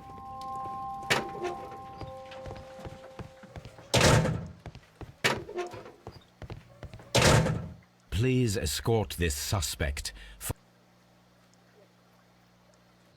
Good evening, Mr. Chapman. Who are you? I've got nothing to say. It's all a mistake. Calm down, Leighton. I have come here to help you. To find out if you truly are innocent, as your younger brother Wiggins has told me. My brother? You know him? Then that means you're... Sherlock Holmes. Oh, blimey. All right, Mr. Holmes. I'll tell you everything. Er hat sich ganz schön geboxt. Tiefe Narbe, gelegentlich Schlägereien, aufgewachsen auf der Straße.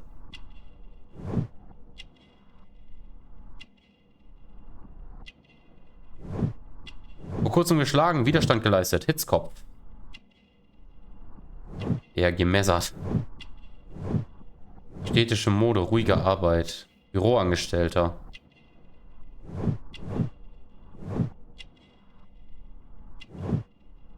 Tätowierung, früher Gefängnisaufenthalt, hat Straftat begangen. Good. Tell me your account of what happened. I left my work and I hurried up to see the fireworks in Whitechapel. I was late, so I decided to cut through Half Moon Street. I saw the first fireworks light up in the sky. I bumped into a constable on a corner before entering Half Moon. Then suddenly, what with all the firework flare, I saw 2 men. They were both lying flat in the middle of the street. I stopped where I was. I thought about turning back to the police, but as I was thinking of that, I saw a third person. He was leaning over the body that was furthest from me. The second I saw him, he raised his head and he stared at me. In a flash, I saw his gun, but he made a dash for it instead and he escaped through Whitechapel Street. So you might still have had time to return to the constable. I panicked. I didn't know what to do. Anyway, I approached the bodies just to see if they were still alive. I saw that one had blood pumping out of his stomach. He was dying. It was horrible. The second one was already dead. He had a hole in his head. He was holding a gun in his hand though. I took it. And then I followed the third man. Also hat das irgendwas damit zu tun, haben ja 2 Kugeln gefehlt. Also hat wahrscheinlich irgendwer auch noch auf den anderen Typen geschossen. Interesting. Pray, continue. I turned a corner, and I saw the man standing in the middle of the street. He seemed to be in some sort of panic. And then, Mr. Holmes, something strange happened. I told the police and they laughed at what I said, but I swear to you, my words are true. I started running towards him. But then I was blinded by a flash. It was so bright that I hardly saw anything for a good dozen seconds. But I kept running forward. As I arrived in Whitechapel, I heard a woman screaming. And then I was caught by the police. But there wasn't a trace of that man. Of course, then they found a gun and all that blood. I couldn't see the murderer escaping and all that mess. Perhaps I was still half-blinded at that moment. A thrilling account, my young man. Vielleicht ist es sogar mit Absicht einer von denjenigen, die das Feuerwerk präpariert haben, dass er etwas gebaut hatte, um jemanden zu blenden. Leighton, are you able to describe the person whom you saw standing in Half Moon Street? Well, I wasn't able to see his face at all. It was too dark, and he was too far away. I could see his silhouette. And what about that? Nothing so special. He was wearing a jacket. He was quite average in size and his weight. I see. Was there anything else that struck you at the time? No. But perhaps... It's strange, but I can't remember the sound of his footsteps as he was running Viel away. spaß. Perhaps it was because of the fireworks or the surprise of me seeing him. We shall see you soon, young man.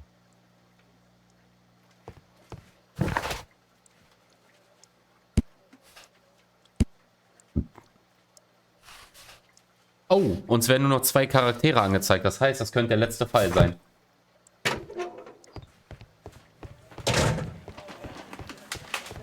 So, dann gehen wir mal zu der Straße, was der gesagt hat.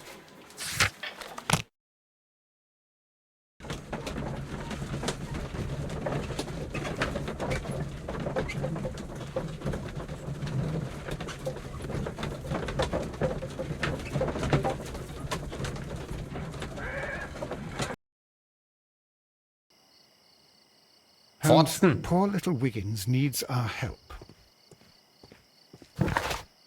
Ups.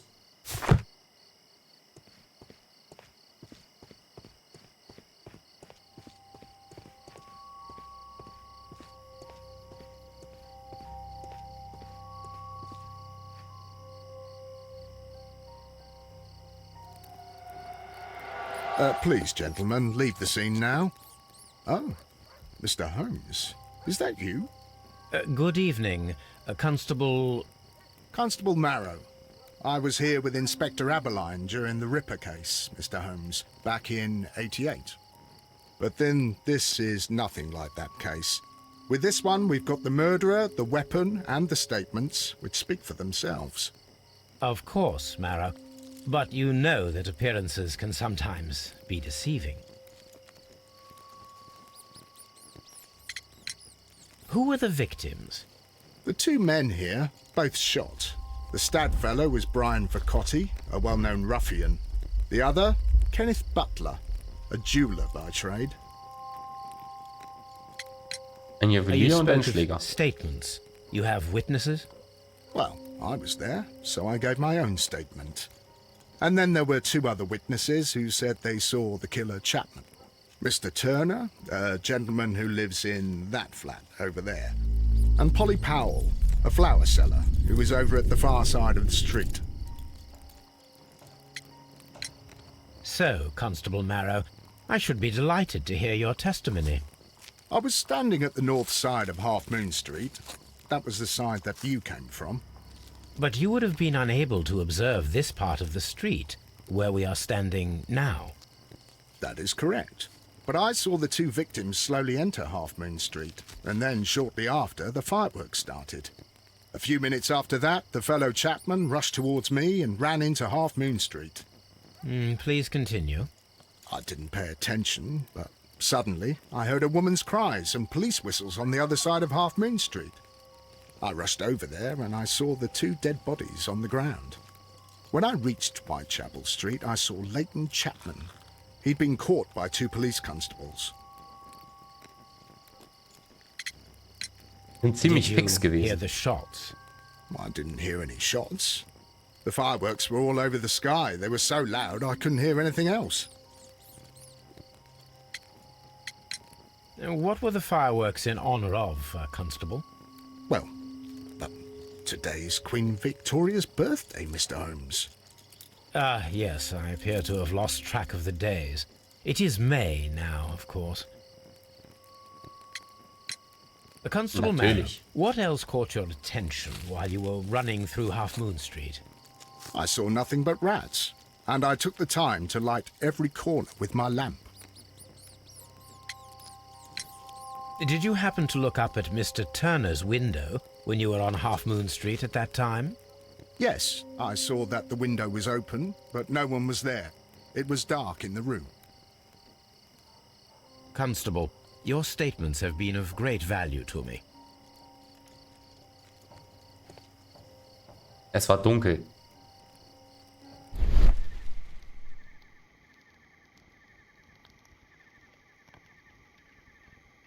piece of wood that has stuck between the cobblestones. Let us take a closer look.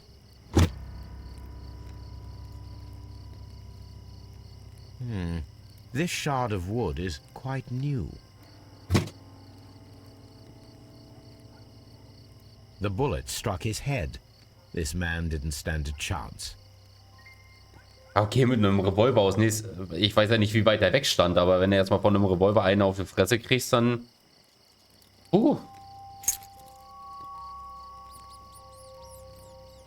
This is an ordinary key. I wonder what kind of door it opens.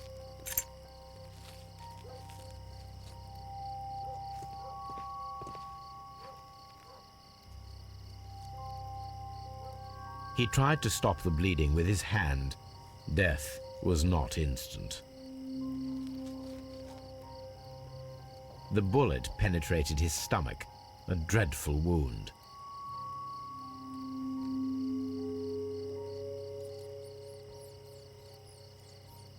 A tattoo from Westgate Prison. Vercotti must have done some time there. Brian Vercotti and Leighton Chapman both have identical Westgate Prison tattoos. They were most likely acquainted.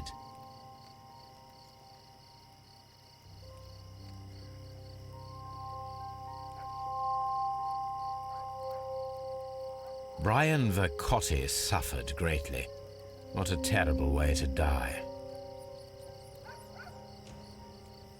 Das stelle ich mir aber auch schmerzhaft vor, ey.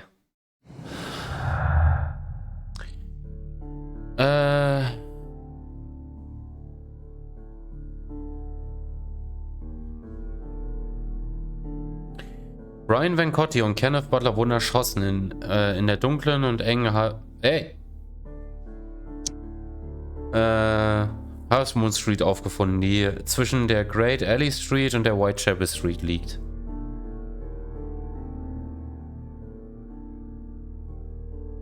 Keine Beute. Leighton Chapman hatte nichts Wertvolles bei sich, als ihn die Polizei direkt nach der Tat festnahm.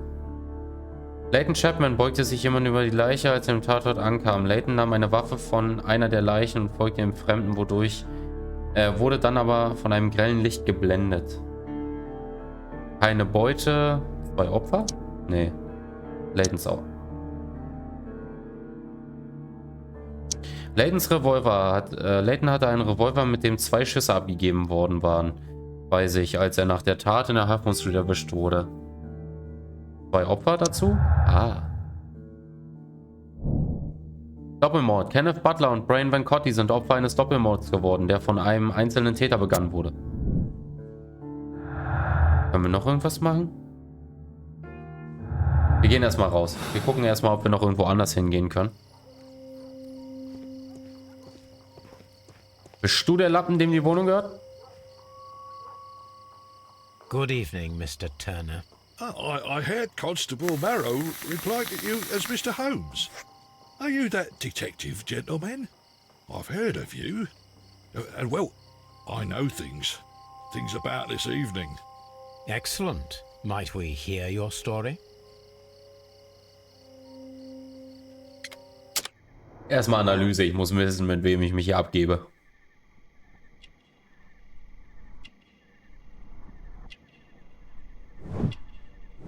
Orden, Balaklava, Grimmkrieg, Kriegsveteran.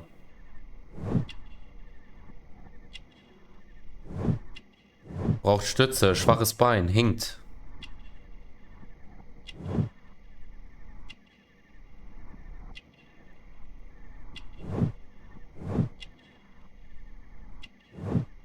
Fehlende Knöpfe, armes Leben. Could you tell us everything that you may have seen or heard? I was already in bed when the fireworks started. A few moments after, I clearly heard 2 gunshots from outside. Please continue. I quickly got up and I grabbed the lamp from my nightstand and I rushed towards the window. I looked down and I saw 2 bodies. And there was a man with a gun who was standing nearby. Where exactly? Well, near this body. Did he notice you? I don't think so. He rushed towards Whitechapel Street without looking around. Were the two shots you heard consecutive? Yes, there was a very short pause between them, and they sounded different somehow. It seemed to me that the second shot was louder than the first. That is an interesting comment. Mr. Turner, did you see anyone else in the street? No, I saw no one but that man, the murderer, the fellow they caught.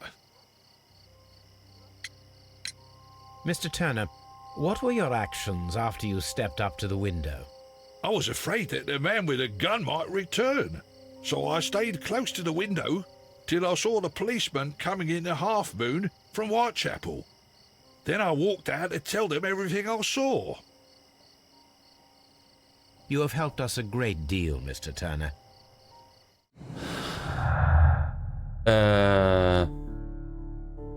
Laytons Revolver und unterschiedliche Schüsse. Gleichzeitige Schüsse. Mr. Turner konnte Unterschiede zwischen den zwei Schüssen hören, weil in Wahrheit 3 Schüsse abgefeuert wurden. Zuerst ein einzelner und direkt danach 2 gleichzeitige Schüsse. Oder Schussposition. Mr. Turner konnte Unterschiede zwischen den 2 Schüssen hören, weil dieser an verschiedenen... Letty! Geil! Schönen guten Abend!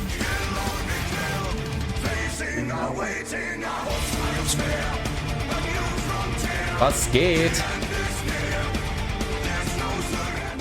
Einen wunderschönen guten Abend. Wie geht's dir?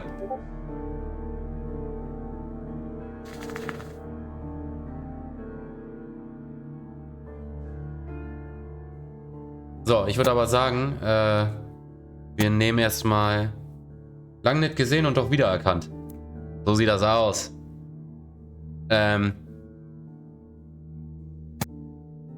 Ich nehme erstmal die Schussoption. Wir können das zur Not nochmal ändern.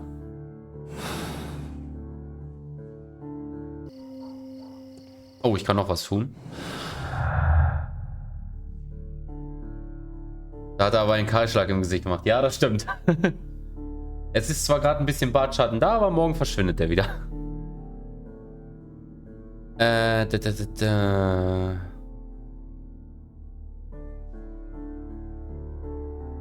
2 Schüsse abgefeuert, 2 Opfer? Nee. Mr. Turners Aussage und das dunkle Fenster. Sieht gleich 10 Jahre jünger aus. Ey, ohne Scheiß, das höre ich voll häufig. Ich habe jetzt immer nur 5 gehört, aber...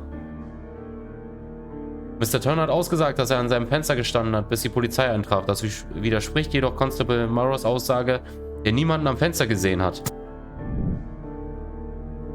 Die belügen uns, die Schlawiner. Ah, noch mehr. Laytons Aussage. Laytons Aussage: Laut Chapman beugte sich jemand über eine der Leichen, als er am Tatort ankam. Layton nahm eine Waffe von einer der Leichen und folgte dem Fremden. Wurde dann aber von einem grellen Licht geblendet.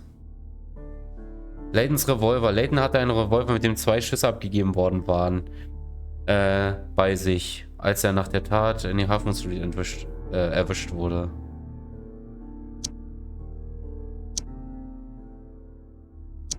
Laytons Revolver.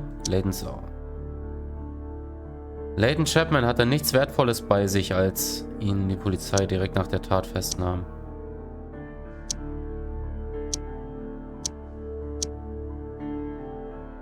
Ach so, oder muss ich hier schon irgendwie...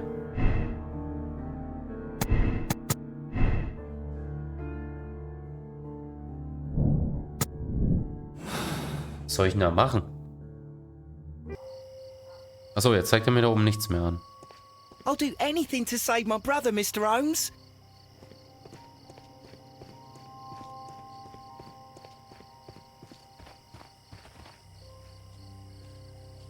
Mrs. Powell? What do you want? My name is Sherlock Holmes. I'm assisting the police with their investigation of the crime that took place this evening. Well, I've already gave my testimony, but very well. Erstmal wieder Analyse. My thanks to you, Mrs. Powell. Nein, ich will die analysieren. Kann ich anscheinend nicht. Could you tell us everything that you may have seen? Du Kuhn, danke für dein Löck, du Süßlon. Yes. I was selling my flowers as usual, and then the fireworks began, in honour of Queen Victoria. I enjoyed those. But then, all of a sudden, a young lad ran out of Half Moon Street and stopped just by me. He had a gun in his hand. He was like a ghost, and all covered in blood. It was dark, but I could see him, because of the flashes from the fireworks. And then? I screamed as loud as I could. I knew that a policeman should be on duty in the vicinity. He had no time to escape. 2 constables got him. Then another constable came out from the very same street, and I heard him talking of a horrible murder. Horrible murder? Mrs. Powell, did you hear the gunshots? I'm not sure. You know, what with the fireworks? Did you see anyone else leaving Half Moon Street, prior to or at the time of the crime?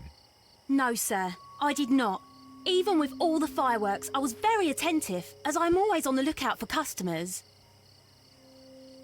My thanks to you, Mrs. Weil man auch sonst in der Nacht nichts Besseres zu tun hat, als Blumen zu verkaufen.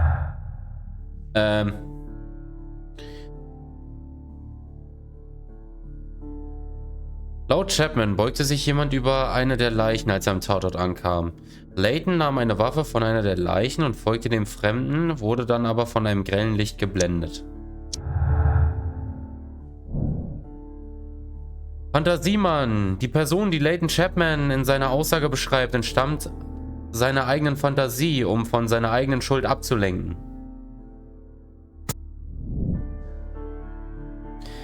War der vielleicht nicht so ganz clean, der Junge? Ich sag mal, im letzten Fall hatten wir ganz viel mit Opium und so zu tun, also wundern tut mich hier gar nichts mehr.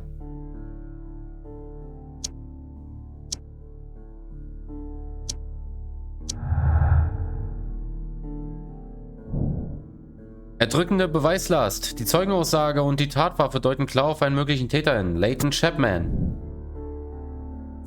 Können wir noch was tun? Laytons Au... Nee. Nee. Okay.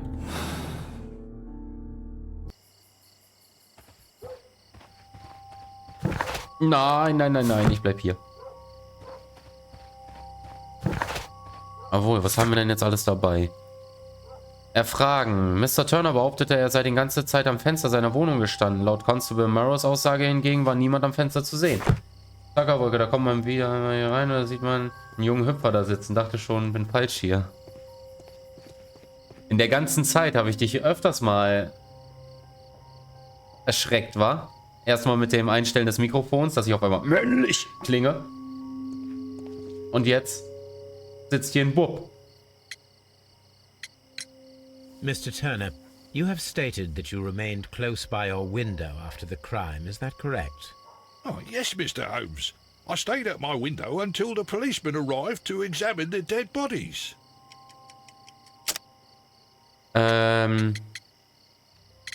Turners aus. Wohl wahr. That is very interesting, Mr. Turner.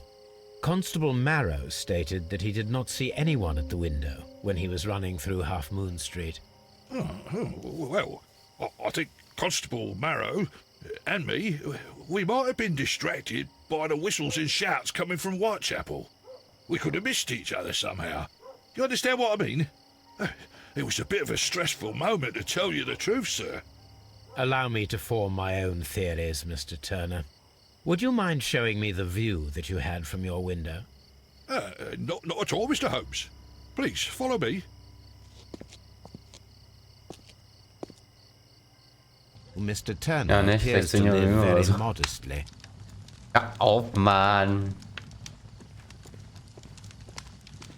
Mr. Turner was roused from his bed by the sound of gunshots.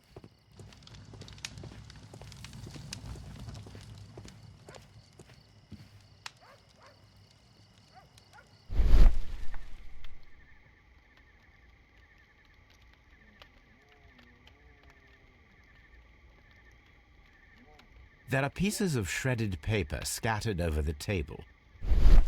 Alter, ich fange jetzt nicht an, den Scheiß zu puzzeln. Jetzt sieht man das Mondkuchengesicht. Was? This kitchen knife is quite sharp. This kitchen knife was used to cut the paper.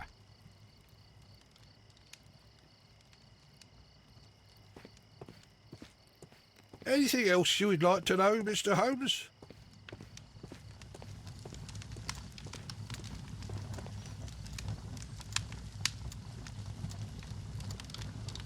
This fire is dying out. It was last tended to over an hour ago.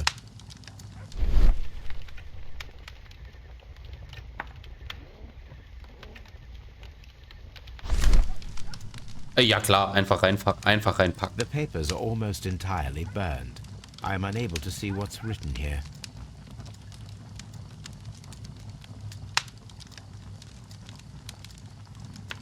These words are illegible. The papers were thrown into the fire just a short while ago.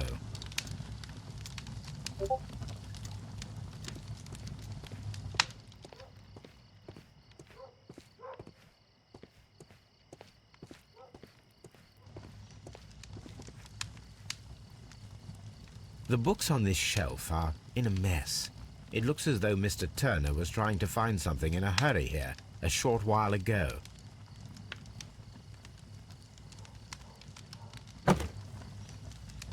Aha. A perfect match. So, Mr. Turner broke his stick when it became stuck between the cobblestones. He did not mention that he was so near to the victims. Du musst mal Ausrufezeichen DC eingeben. Ich musste den Code wieder erneuern. Wenn du dieses Discord Nitro oder wie das heißt, nicht hast, dann ändert sich der Code alle paar Tage.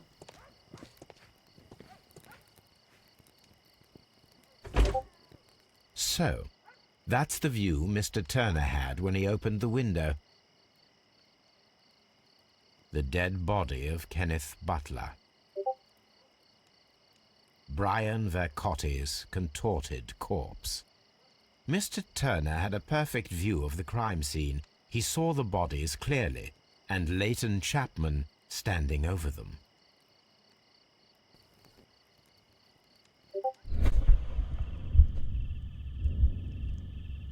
Das Horror ist auf der Seite vom DC und nicht Marvel. So, also. Er steht auf. Er geht wahrscheinlich. Sind beide doof. Jo, bin da. Geht zum Stock. Macht was mit Feuer. Schneidet Papier mit Messer. Öffnet Fenster. Geht zur Leiche. Ey, du Sack. Das da.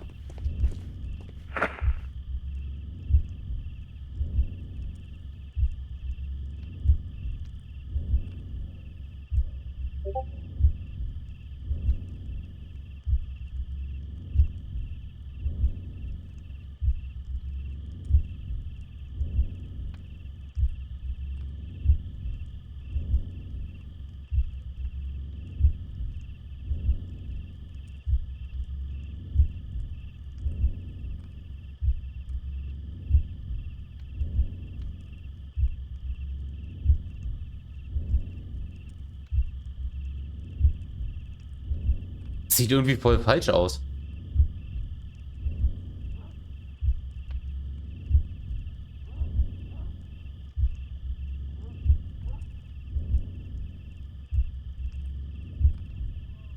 Also wenn das jetzt richtig ist, dann verstehe ich den Zusammenhang davon nicht.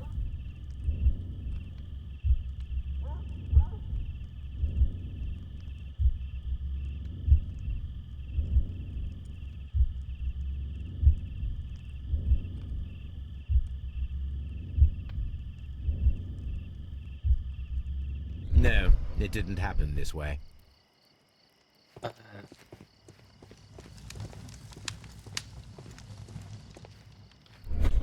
Warte mal.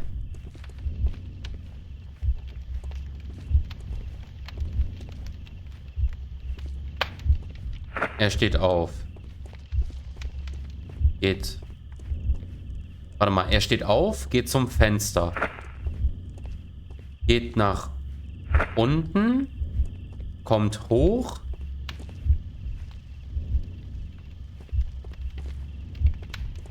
Wirft was ins Feuer und legt dann den Krückstock ab.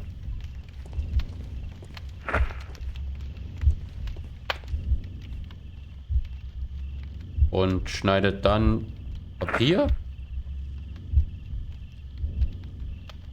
So, spulen.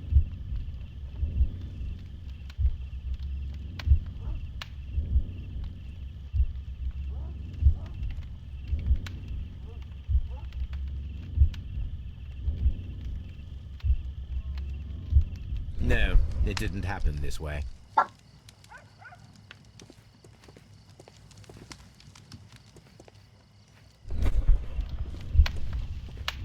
Also warte mal. Nimmt den Stock. Ach, das hier ist das letzte. Legt den kaputten Stock zurück. Öffnet das Fenster.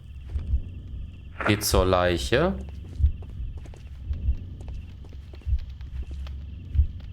Schneidet Papier.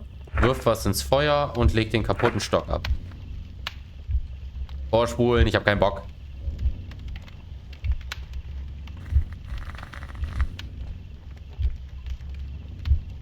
Wollte nur mal kurz vorbeischauen. Bin wieder weg, wenn Arbeit wieder ruhiger wird. Bin ich mehr da. Schönen Abend noch.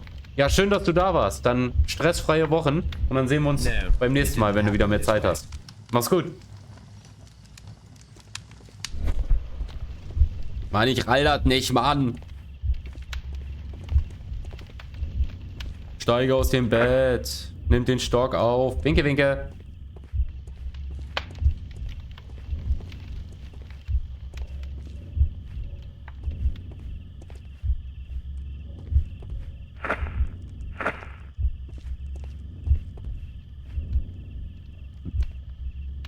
Oder legt er erst den kaputten Stock ab und dann...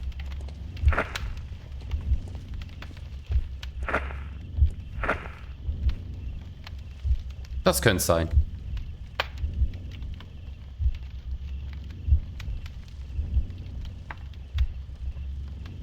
Also er geht auf jeden Fall aus dem Bett, so wie er gesagt hat. Geht aus dem Bett, geht nach unten, macht den Stock kaputt, legt den Stock wieder hin, schnibbelt irgendwas und schmeißt was ins Feuer. So Mr. Turner used a book to hide an object that he found on Kenneth Butler's body. The question is, what did he find?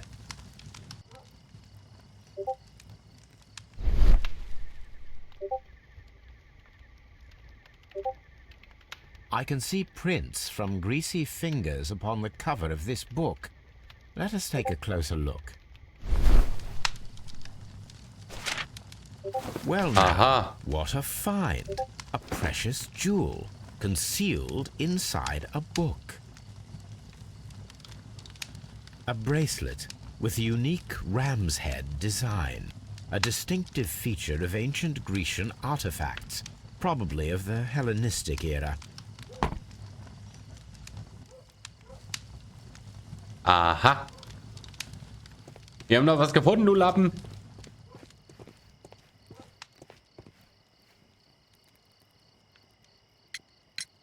Mr. Turner, how would it be possible for a man of advanced years, such as yourself, to rush from his bed to the window in a matter of seconds, as you have stated? Well, I'm able to move very quickly, despite my age. And when the situation requires it, Mr. Holmes. Turners hinken. I highly doubt that, Mr. Turner.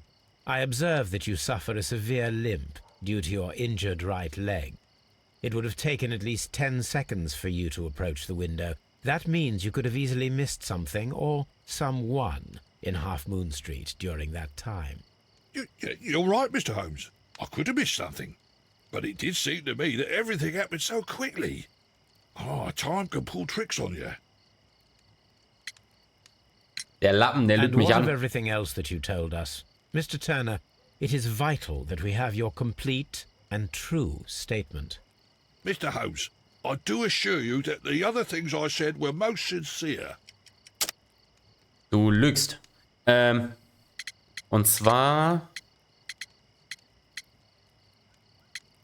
der antike Armreif hätte ich jetzt gesagt. Wahrscheinlich hat er den von irgendjemandem weggemobbt. Mr. Turner, you were not sincere with me. Not then and not now. But Mr. Holmes... This, Mr. Turner, does not look like anything that a poor man might possess.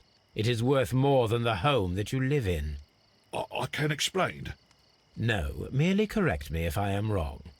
You saw Leighton Chapman through the window. But you also noticed a glittering object on the ground, this precious jewel. You walked down and took the bracelet from the body of Kenneth Butler, and when you heard the whistles, you hurried away. That broke your walking stick. It caught fast between the cobbles. Constable Marrow was unable to see you in the window, as you were climbing up the stairs on your way back to your flat. Upon returning home, you hid the precious jewel inside a book. Mr. Holmes, please don't send me to prison. I didn't do anything bad. I'm just a poor man. When I chanced upon the bracelet, I saw it as an opportunity to make a little money. I was desperate. I only took the bracelet, that's all, I swear. You made a mistake by lying to me. But you are not a criminal. I believe that. Although I must return this bracelet to its rightful owner.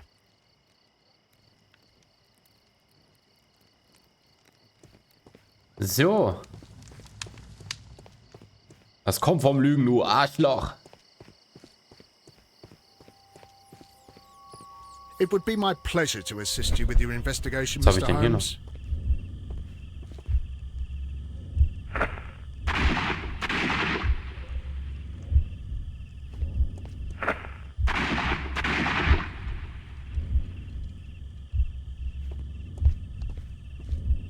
Okay. Was bringt mir das?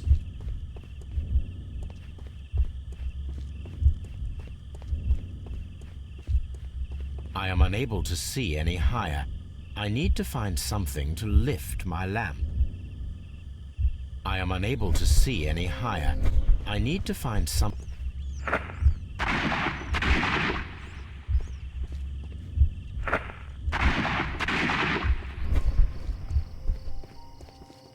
I'll do anything to save my brother, Mr. Holmes. Kann ich denn nicht den Stock vielleicht mitnehmen?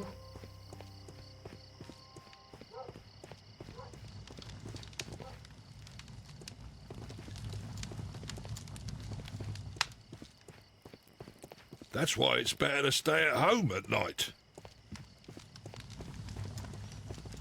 Oder so ein Schürhaken oder sowas?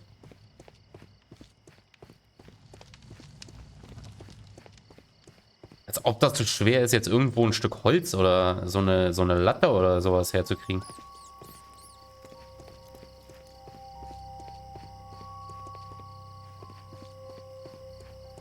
Na, hier geht's nur wieder zurück. Ah. This should be used.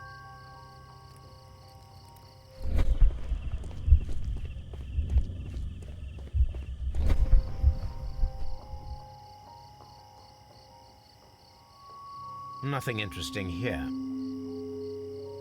Also war es nicht der Schütze.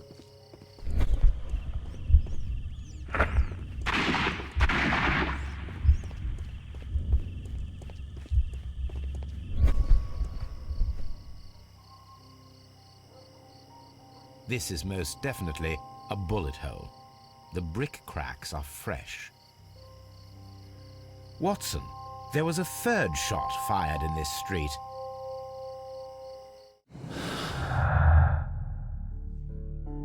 Dritter Schuss, 2 Opfer. Schusswechsel. Kenneth Butler und Brian Vancotti sind bei einem Schusswechsel ums Leben gekommen. Sie hatten beide je einen Revolver. Einer der Waffen konnte nicht gefunden werden. Doppelmord. Kenneth Butler und Brian Vancotti sind Opfer eines Doppelmords geworden, der von einem einzelnen Täter begangen wurde. Ich hätte jetzt eher gesagt, die haben wahrscheinlich einen Schusswechsel gehabt. Ah, das kommt wieder. Ja. Warte mal, wenn ich Doppelmord mache, dann wäre es wieder blau. Aber warte mal, wenn in Wirklichkeit 3 Schüsse abgefeuert wurden.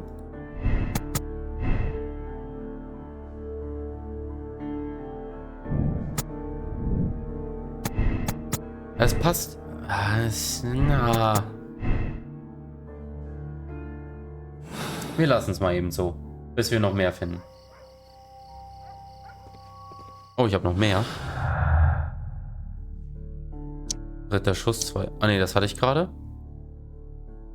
Laytons Aussage. Er hat gesagt, da war jemand. Verschwundener Mann. Layton Chapmans Aussage über den verschwundenen Mann im Jackett in der Half Moon Street erscheint jetzt nachvollziehbar. 3 Schüsse am Tatort beweisen, dass es eine zweite Waffe geben muss, die jedoch fehlt. Das heißt, wir müssen auf jeden Fall noch eine Waffe finden. Und noch einen Täter.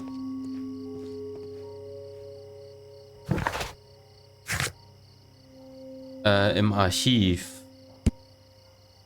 Erfragen. Layton und das Opfer haben sie gekannt. Sie tragen beide dieselbe Tätowierung vom Westgate-Gefängnis. Dann gehen wir zurück ins Archiv und gucken erstmal nach dem Armreif.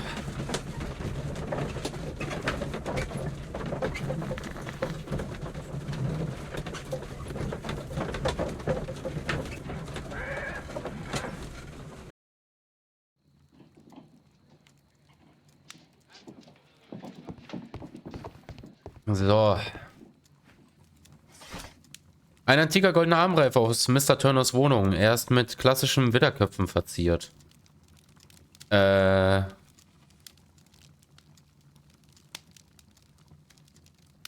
irgendwas mit Antik.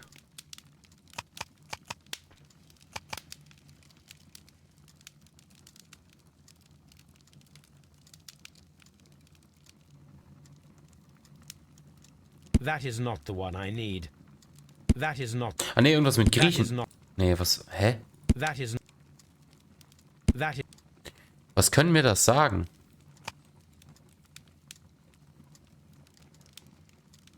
Griechisch? Ich habe auch irgendwas. Nee. Ich hatte auch irgendwie irgendwas mit Griechen im Kopf gehabt. Britisches Museum, antike Kunst. Ah! Diese wunderschönen antiken Schmuckstücke sind ein Teil der Sammlung, die als hellenistische Schätze bekannt geworden ist. Auf dem Bild sind 5 Widderköpfe auf Armreifen, Halsketten und Ringen zu sehen. Alle aus purem Gold. Die 5 Widder von Mytilini sind seit 1885 verschwunden. Here it is. I need to continue my research in my archives.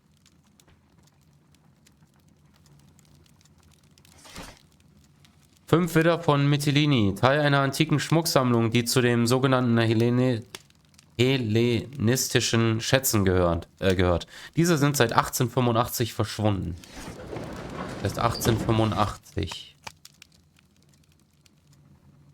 Die Schätze. Gestern Abend wurden die genannten Alter, ich hab's einmal. Hellenistischen Schätze gestohlen. Als sie gerade in einer Kutsche vom Britischen Museum zur Glasford-Ausstellung der feinen Künste transportiert wurden. Kenneth Butler, der Inhaber eines Pfandhauses, meldete sich bei der Scotland Yard und gab an, dass ein Mann versucht habe, ihn in seinem Pfandhaus in der Church Street eine Sammlung historischer Kunstwerke zu verkaufen.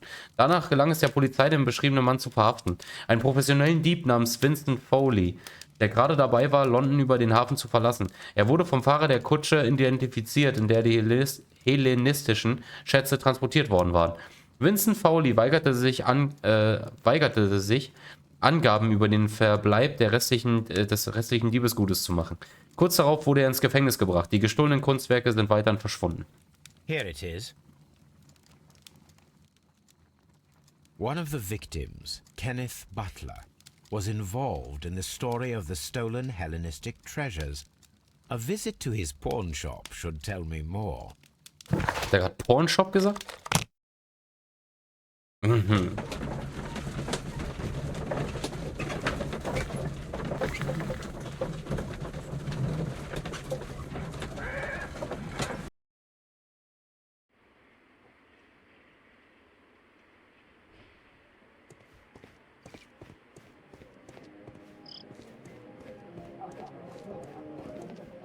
Party!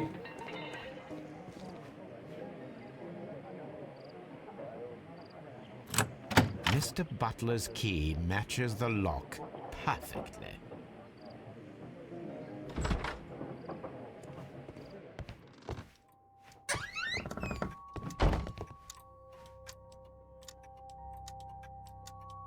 A flare pistol. Perhaps it was pawned by a destitute sailor. Und da fehlt eine Patrone in der Munitionskiste. Da. A flare.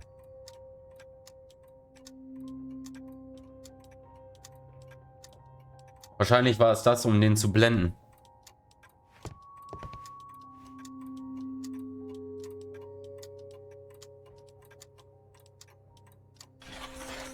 It looks as though Mr. Butler kept a careful record of his operations.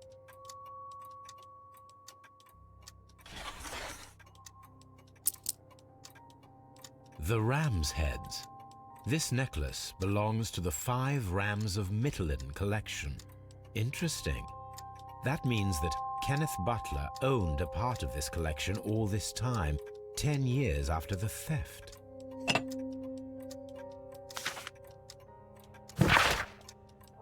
Hallo Kenneth, du hattest mir mal von 3 goldenen Schmuckstücken mit Widderköpfen erzählt aus dem alten Griechenland. Du hast sie doch noch, oder? Denn dann gibt es eine tolle Neuigkeit für dich. Ich habe da einen Typen an der Leine, der den ganzen Schmuck unbedingt haben will. Er ist bereit dafür, ein kleines Vermögen hinzublättern. Ich kann ein Treffen zwischen dir und diesem wandelnden Geldbeutel arrangieren, aber ich verlange Provision. Ich werde Sonntagabend an der Ecke Great Ally Street und Half Moon Street auf dich warten. Vor dem Feuerwerk. Brian Vercotti.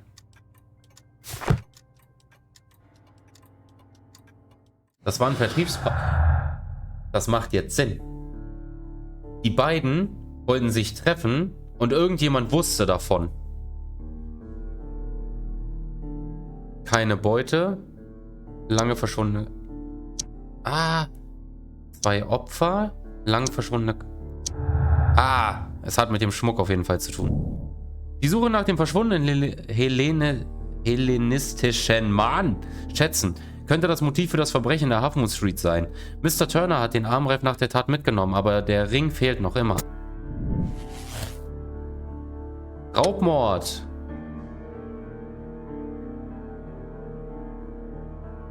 Nee.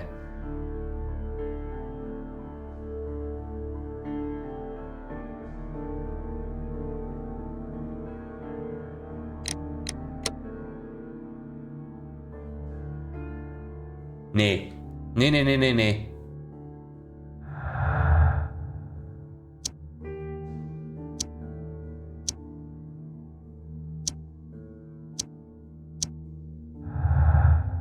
Ich will nochmal mit dem Typen sprechen. Das ist zu einfach. Das ist zu einfach. Außerdem haben wir das hier zum Beispiel noch nicht gefunden. A flare pistol. Da stimmt was nicht. Das ist zu einfach.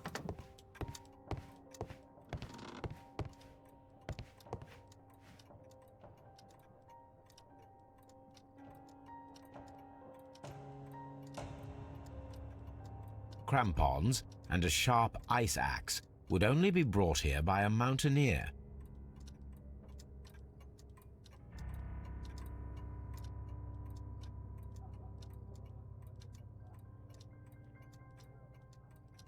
Ist es nur Crampon. Nee, ich kann das nicht glauben. Das ist zu einfach.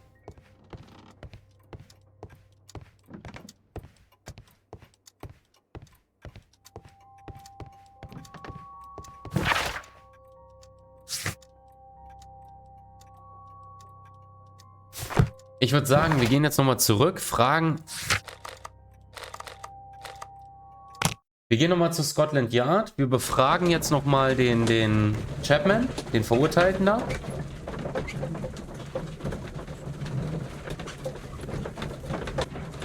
Wir haben ja noch das mit diesem komischen Fantasietypen.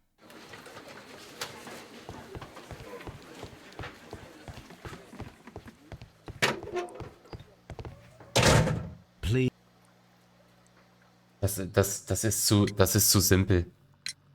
Leighton, I confess I am puzzled. Why should a young lad like you take a gun from the hands of a dead man and set off in pursuit of a probable killer? I know. I keep wondering that, but at the time it was like a reflex. A criminal ought to be arrested, and he was armed. You were willing to risk your life. That was a little foolish, unless you wanted revenge. No, Mr. Holmes. I was just being brave and stupid.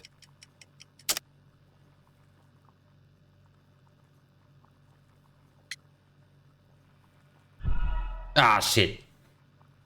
Ich hätte zuerst gedacht, er wüsste davon. No, Mr. Holmes. I was just being brave and stupid. I'm sure that you were, but I believe that you may have recognized one of the victims, Brian Vercotti. You knew that gentleman well, did you not? However could you know that? You have a typical tattoo of the Westgate Brotherhood upon your hand. I observed exactly the same mark upon Mr. Vercotti. You came to know him from your sharing a past prison sentence. Am I correct, Mr. Chapman? Oh, God. You're right, Mr. Holmes. Would you tell me a little about Brian Vercotti? We were convicted for a robbery. Once in prison, both of us joined one of these fraternities. During that year, we tried to help each other out, you know? You were quite young then, I believe. Yes, Mr. Holmes, we were. We'd only stolen a pound of meat. After we were released, and when I saw what my little brother had become, I decided to work towards living an honest life. And Vercotti? He had a hard time. His sister had died in a Whitechapel dispensary while he was in prison. He had no family anymore. Our paths split. He fell back into crime. So you lost him? Yes. And for around 2 years, I heard no news of him at all. We shall see you soon, young man. Alte Bekannte. Laytons Aussage. Warte mal, keine Beute. Raubmotiv. Die Suche nach den verschwundenen hellenistischen Schätzen. Könnte das Motiv für das Verbrechen in der Half Moon Street sein. Mr. Turner hatte den Armreif nach der Tat mitgenommen, aber der Ring fehlt noch immer. Persönliches Motiv. Für das brutale Verbrechen, das Leighton Chapman in der Half Moon Street vermutlich begangen hat, könnte es ein persönliches Motiv geben.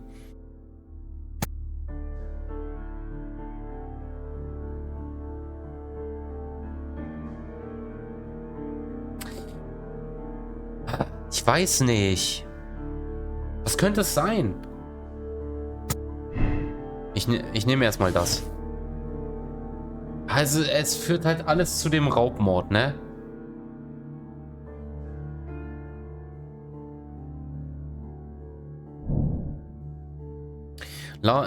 Leighton Chapmans Aussage über den verschwundenen Mann im Jackett in der Half Moon Street erscheint jetzt nachvollziehbar. 3 Schüsse am Tatort beweisen, dass es eine zweite Waffe gegeben haben muss. Die jedoch fehlt. Das heißt, da ist auf jeden Fall noch irgendwas, was wir nicht gefunden haben.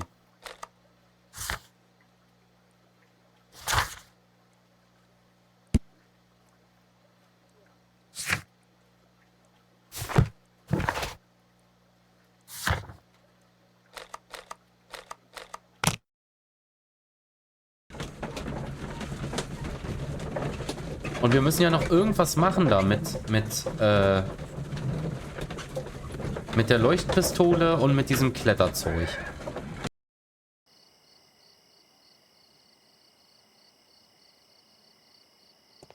I'm always wondering.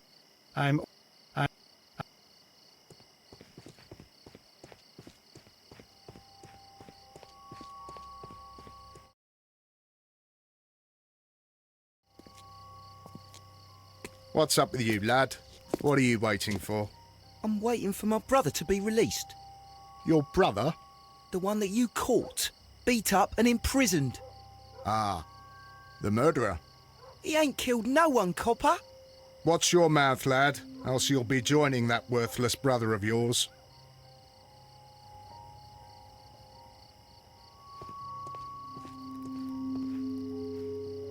Ganz schön frech. Beide. Constable Marrow, I would value your assistance in this investigation. It would be my pleasure, Mr. Holmes. I would like to make sure that there are no places in Half Moon Street where a man could hide while you were running through it with your lamp. All right, Mr. Holmes, what should I do? Take your lamp and start walking, just as you did before, and try to find me. Understood. Ah, wir spielen Verstecken. Ah, ich spiele den Polizisten.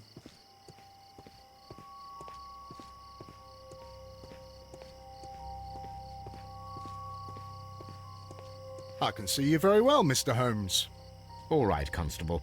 Let's try again. Und irgendwann gibt es wahrscheinlich irgendein Versteck, das ich nicht finde. Here you are, Mr. Holmes.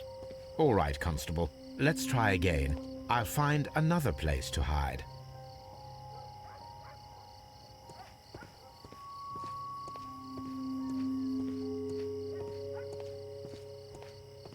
Ich krieg dich, Kartoffelkopf.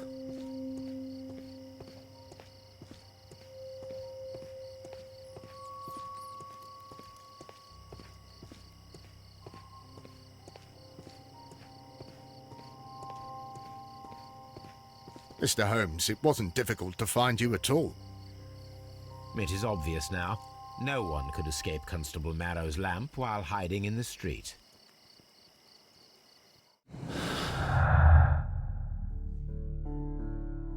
Sichtbare Ecken, Laytons Aussage. Hoch die Wand. Wenn sich zur Tatzeit eine weitere Person am Tatort befand, konnte sie weder... Vielleicht können wir jetzt gleich was mit dem Kletterzeug machen. Vielleicht mussten wir das erstmal triggern. Vielleicht hat sich einer oben versteckt. Wenn sich zur Tatzeit eine weitere Person am Tatort befand, dann konnte sie weder nach vorne noch nach hinten in der Straße fliehen, sondern nur nach oben. Wir wollen das Ganze nachstellen. Imitieren Sie das Feuerwerk, wie es Layton beschrieben hat, und klettern Sie die Wand hoch.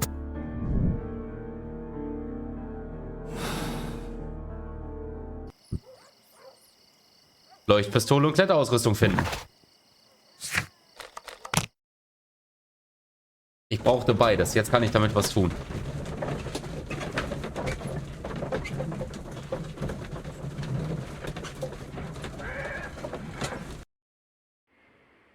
Oh, ich habe so gerade so ein ganz blödes Gefühl.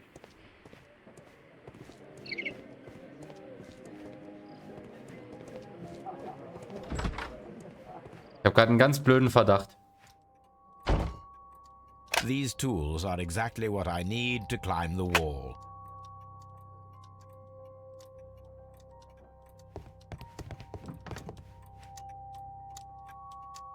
This is exactly what we need in order to imitate the flash of the fireworks.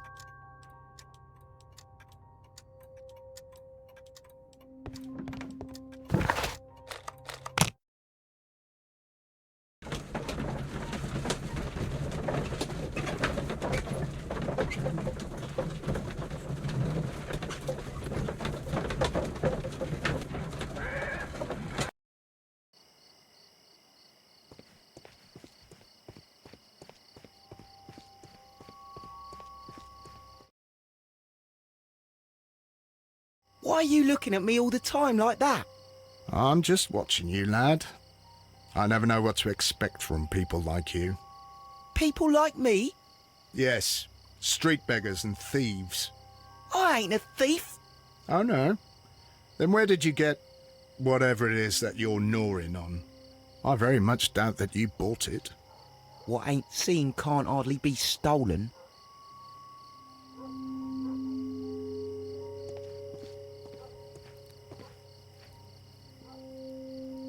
Ich habe nämlich den Verdacht, dass der Bruder mit drin steckt. Watson, I would like to perform another kind of reenactment with your help. I'm listening, Mr. Holmes. I want to check if Layton's testimony can be trusted. If someone could vanish into thin air at a specific moment. But Holmes, I don't see how. I am going to be the mysterious gentleman whom Layton followed. I will stand exactly where he saw him before he was blinded by the flash. Watson, you will be Layton. When I fire the signal flare, you should start to chase me. I understand, Holmes. You, Constable Marrow, Just play your part and do exactly as you did. Just, please, wait 5 seconds after the signal flare. I doubt that Polly Powell would have screamed any earlier. As you say, Mr. Holmes. Let us begin then. Catch me if you can.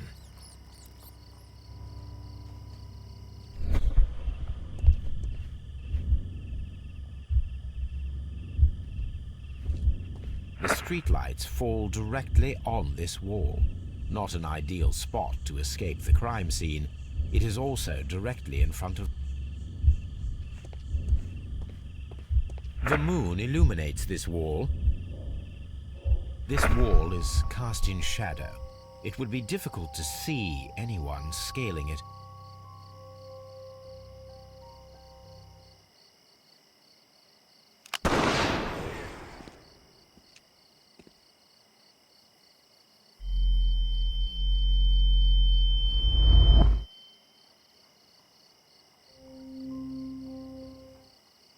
Fucking Magier.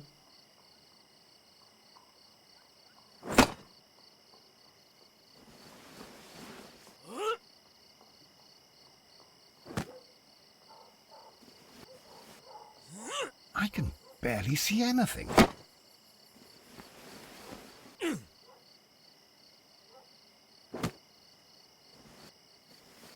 Holmes? Are you there?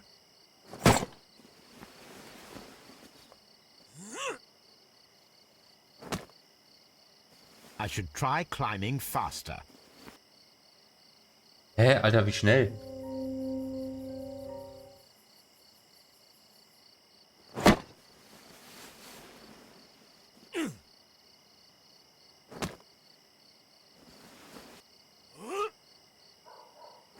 I can barely see anything.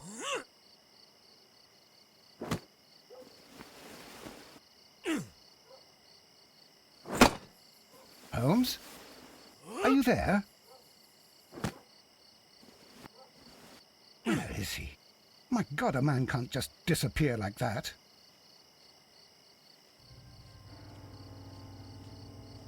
Holmes? Holmes? Where are you? I cannot see you, Mr. Holmes. Dr. Watson, it seems that Mr. Holmes has disappeared. Don't worry, gentlemen. I am up here, above your heads.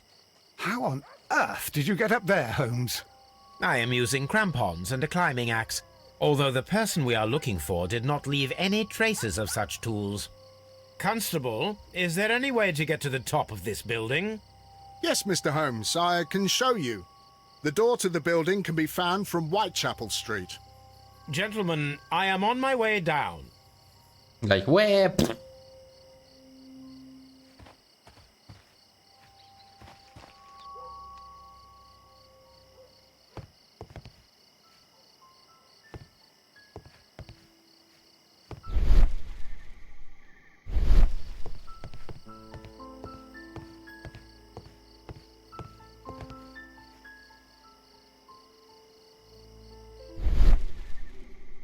Jackett.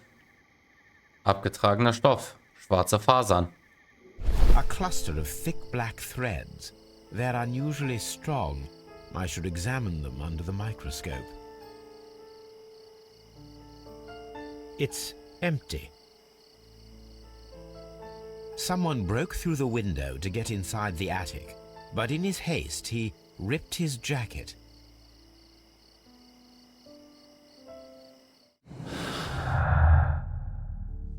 Wandkletterer, Laytons Aussage. Layton ist unschuldig. Layton Chapmans Aussage über den verschwundenen Mann im Jackett in der Half Moon Street hat sich als korrekt herausgestellt. Erdrückende Beweislast, die Zeugenaussage auf die Tatwaffe und die Tatwaffe deuten klar auf den möglichen Täter in Layton Chapman. Glaube ich nicht.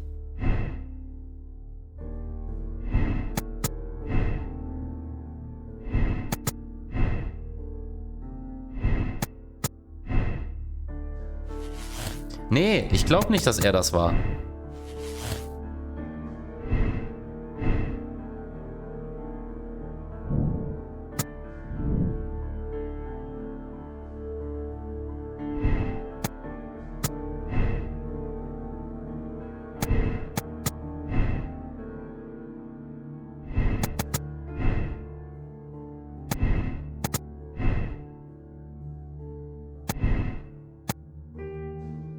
das Schlimme ist, dass dieser Punkt, der Fantasiemann,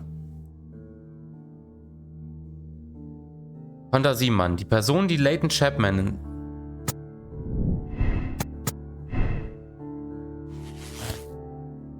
es führt immer zu dem. Ich weiß nicht warum.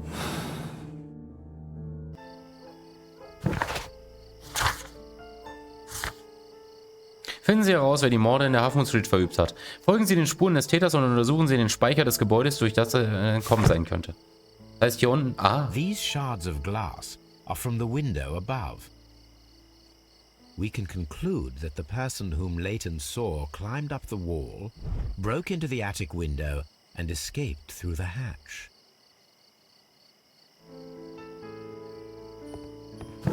Wird das jetzt als abgeschlossen? Folgen Sie den Spuren des Täters und untersuchen Sie den Speicher des Gebäudes, durch das er entkommen sein könnte.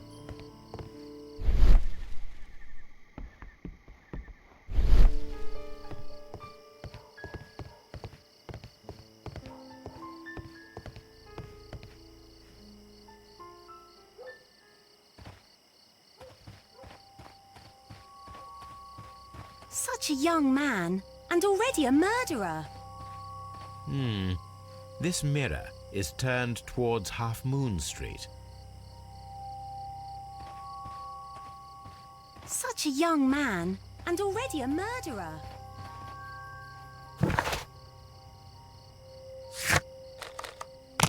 Wir gehen erstmal den Stoff analysieren. Aber ich kann mir das irgendwie...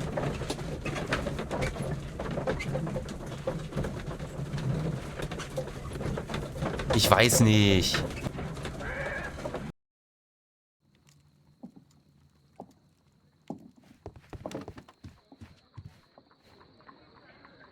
Let us take a closer look.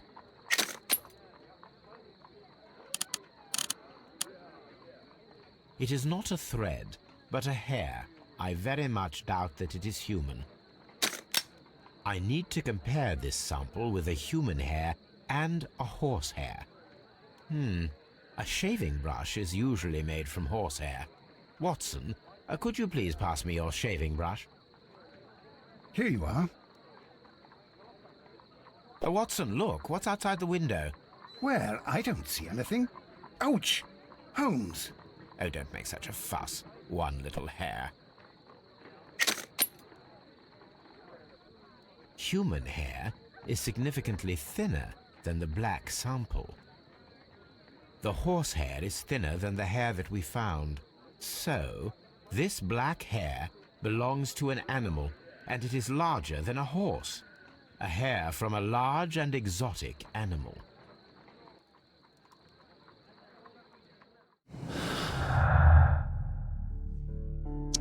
Wandkletterer, Haar eines exotischen Tiers.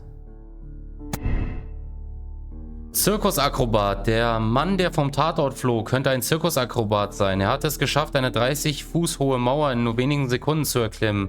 An seinem Jackett haben wir ein Haar von einem großen exotischen Tier gefunden. Deswegen hat das mit dem Fantasiemann nicht geklappt. Wir hatten einfach den anderen Punkt noch nicht. Deswegen ist die ganze Zeit Fantasiemann geblieben, dass wir mit Absicht auf die falsche Fährte gelockt werden.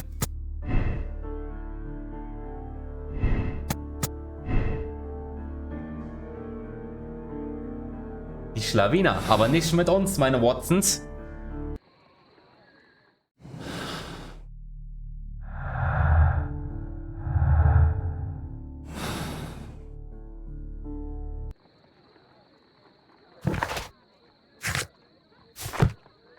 Hä, was kann ich denn noch machen?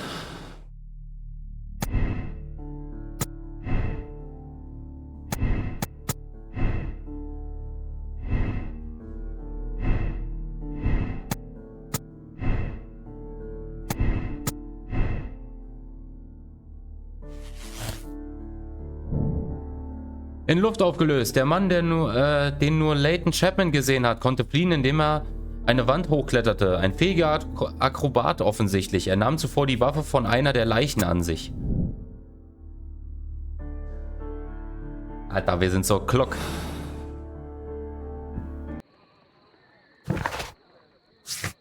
Finden Sie heraus, wer die blablabla. Bitten Sie bei der Suche nach dem richtigen Zirkus Wiggins um Hilfe. Wiggins war da.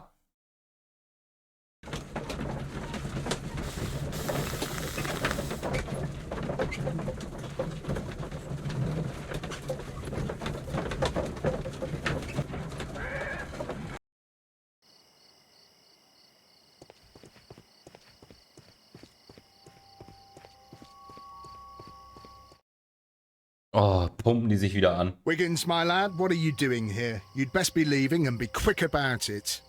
I've done nothing wrong. You'd learn more by watching Mr. Holmes. He knows exactly what he's doing. Not like you. Oi, watch your tongue.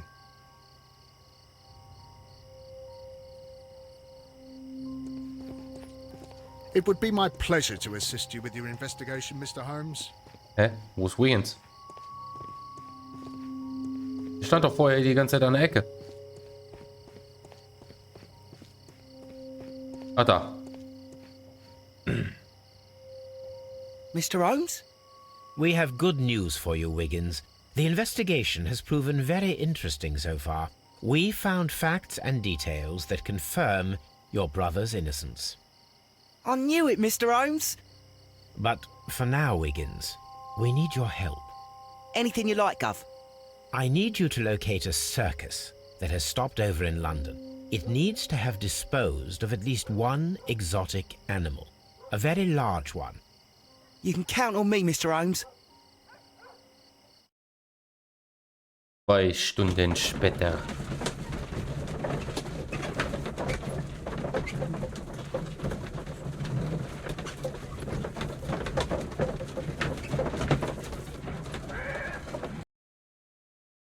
Sehr früh am nächsten Morgen. I do hope that those children don't get into trouble, Holmes. Don't worry, Watson. I predict some news in 7 seconds. Mr. Holmes, we found it. Here it is.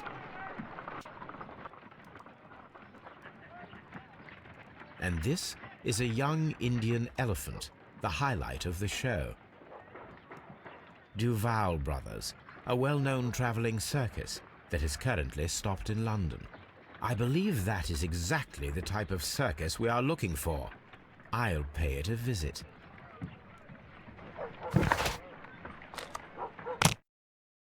Ah, jetzt sind die ganzen anderen Sachen auch verschwunden.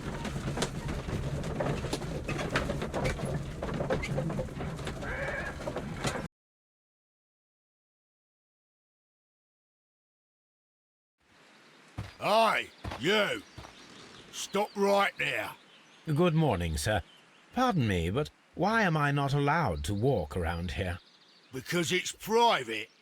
Well, I only wanted to meet the artistes. Hmm? You're wanting to apply for... Nah, you don't look like the type of, artistic lockpicker that we're looking for. You might be surprised. What?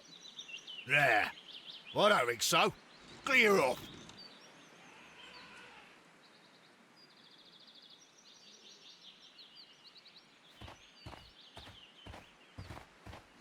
You're a bit slow. You're a bit...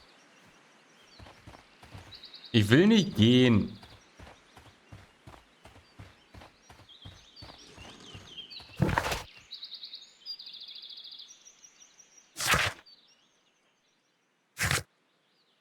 Verkleiden Sie sich so, dass Ihnen der zutrifft. Ah, ein bisschen Gesichtsbehaarung, zwielichtige Kleidung und eine Mütze sollten ausreichen. Dann schwingen wir uns mal in den schicken Fummel.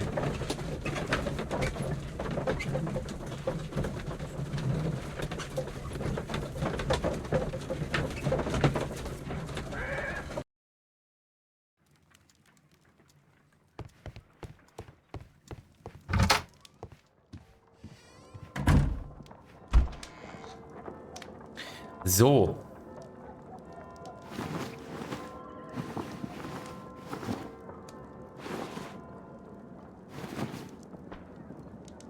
Ja, doch. Banditen-Outfit.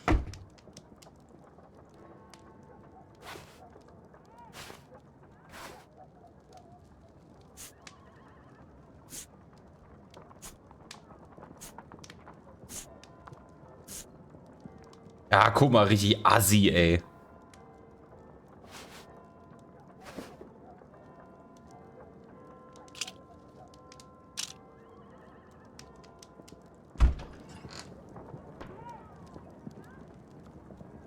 Irgendwo konnte man dann noch Kopfbedeckung und so auswählen. Ah. Guck mal, das hier. Ich bin wunderschön. Spectacles are unpopular among thugs. I don't want to arouse suspicion. Mimimi, der trägt keine Brille.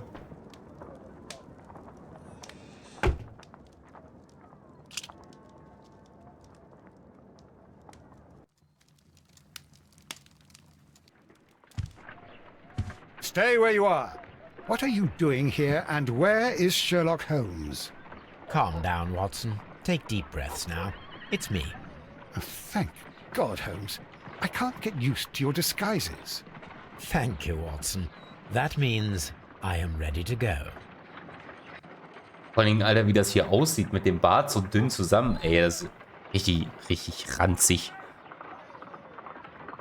Jetzt fehlt nur noch, dass das bis hier unten so zur Brustbehaarung durchwächst.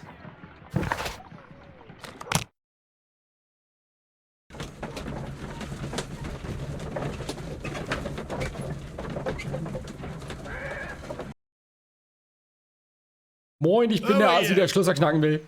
What's your name? My name is Nigel. I'm here to open the locks. Talented, eh?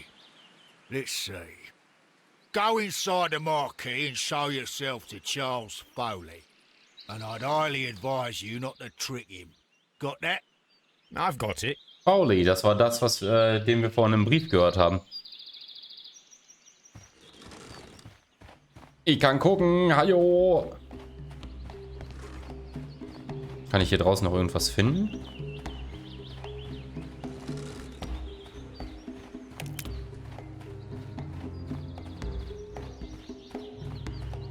Da übelst der Ranzplatz.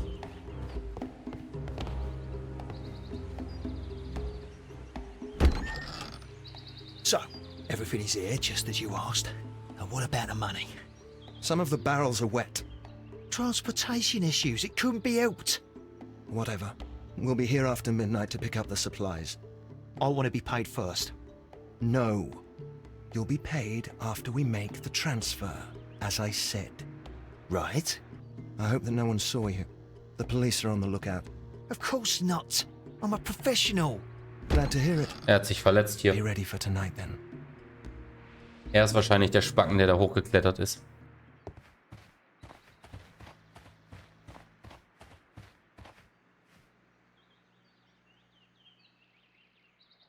That's a picture of a contemporary gentleman wearing a Robin Hood hat. Interesting. From lambs into lions. Those are words of encouragement and defiance. This poster was clearly made to fire up rebellion amongst the people. Oh, nachher ist das wieder so ein Heini, Alter, der geklaut hat. This printing press is old, but still quite capable of printing hundreds of pages per day. Der klaut, um es den Armen zu geben. There are enough posters to paste across half of London's walls. Viva la Revolution!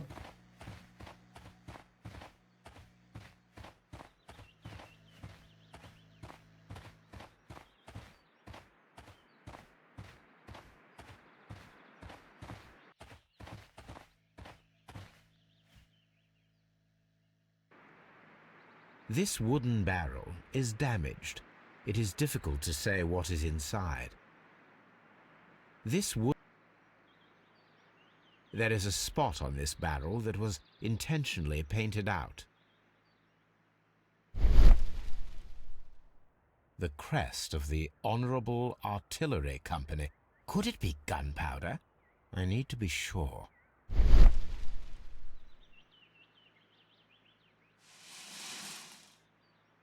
Judging by the fractions and the scent, I can confirm that it is, in fact, gunpowder. The barrels are roughly clustered. It seems as though they were brought here in a hurry. Powder kegs, a printing press, and a great many blank papers. All of this was stolen by the Merry Men quite recently. And these poster samples. I am quite sure it is not a coincidence. The Merry Men are planning some sort of sabotage. Stop right there. Who are you? Are you Charles Foley? Maybe. They say that I can open any door. Do they now? We'll see that lock near the chains on the table over there. Open that. Jetzt werden wir den Lutscher analysieren.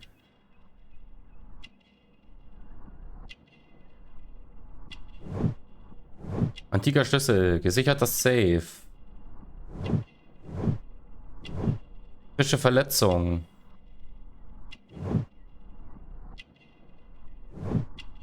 Pistole. Krimineller.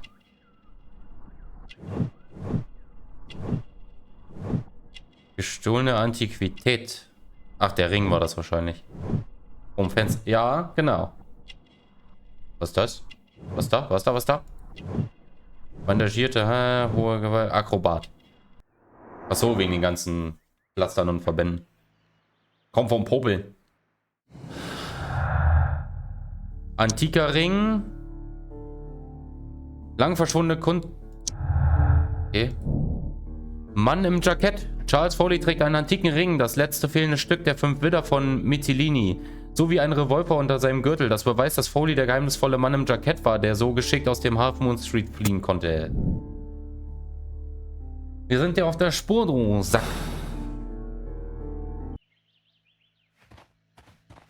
Muss ich nur das Schloss knacken, weil sonst wird er wahrscheinlich mich umbringen.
Pade.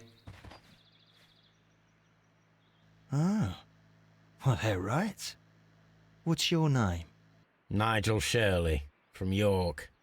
Ah, Nigel from York. Never heard anything about you.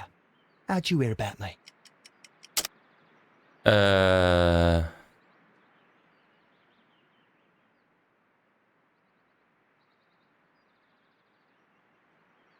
Ich muss irgendwas sagen, was ihm wahrscheinlich jetzt nicht auf die Fährte bringt, dass ich das... Oder soll ich ihm das einfach an den Kopf knallen? Ich habe ein bisschen Angst davor.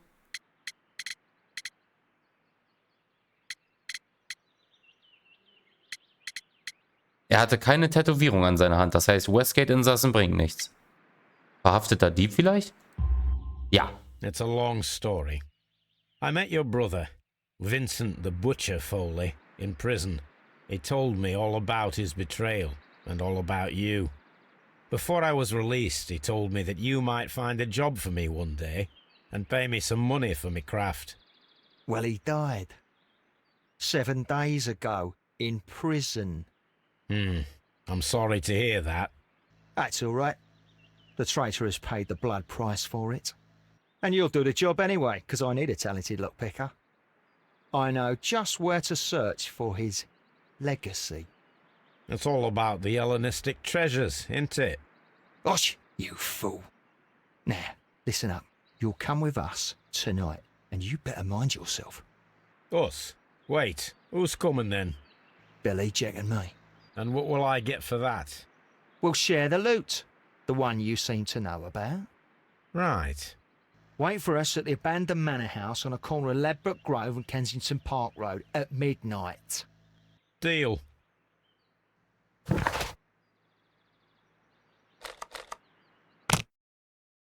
Den haben wir verkackt, Albert.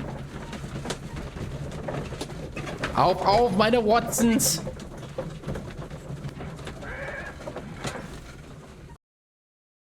Here I am at the manor. Somewhere inside it are the Hellenistic treasures. This lock is quite old. It shouldn't be much of a challenge. Ja, immer diese Schiebescheiße.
I need to find where the safe is hidden and lockpick it.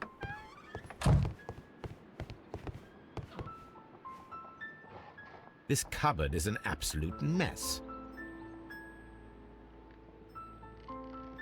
Several books have fallen. It seems as though this cupboard can be... Alter, ich bin so gut. That's the lock I must open.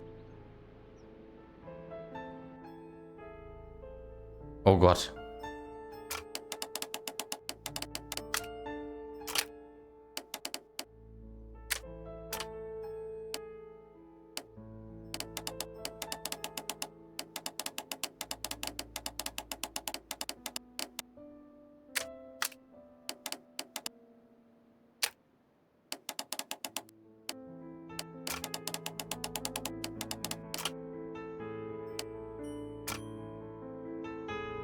Ja, einer von denen muss ich doch bewegen lassen.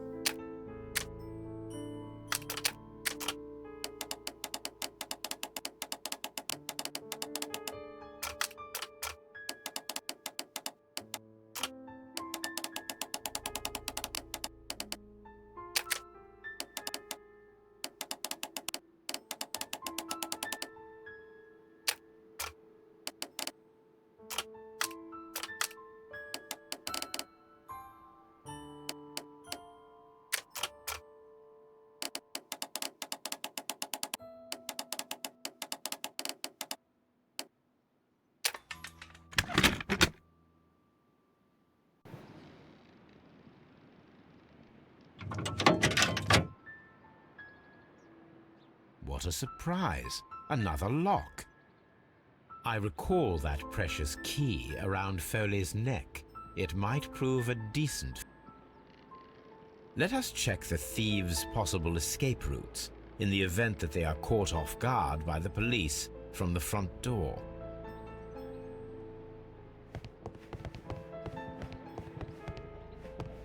This door is a perfect means of escape in an emergency.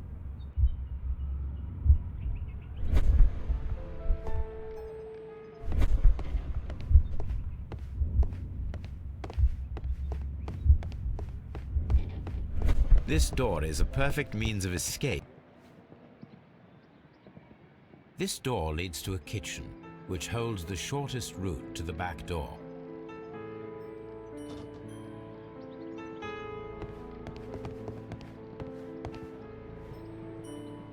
This should be useful.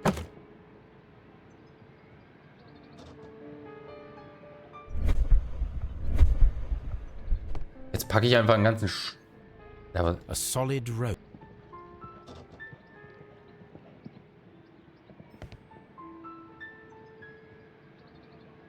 A solid.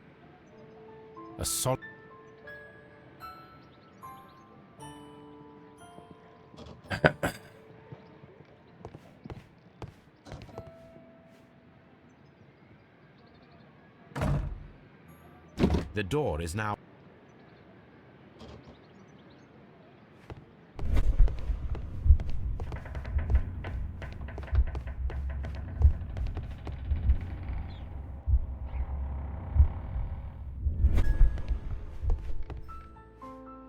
Okay, ich muss jetzt wahrscheinlich alles verschwinden lassen, was denen irgendwie bei der Flucht helfen kann.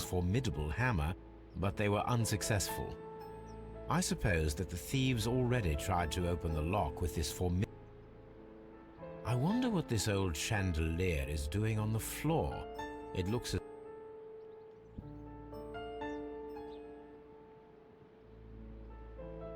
I wonder. Oh, jetzt vielleicht das Seil?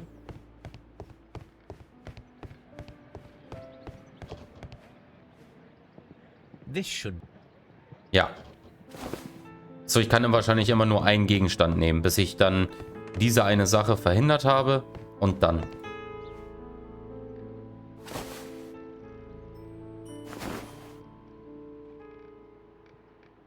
Now, if anyone takes the hammer, the rope will uncoil and make the chandelier fall. If he runs through the dining room and takes a sledgehammer to force open the door, the chandelier will knock him down. Alter, wir gehen erstmal jemanden umbringen.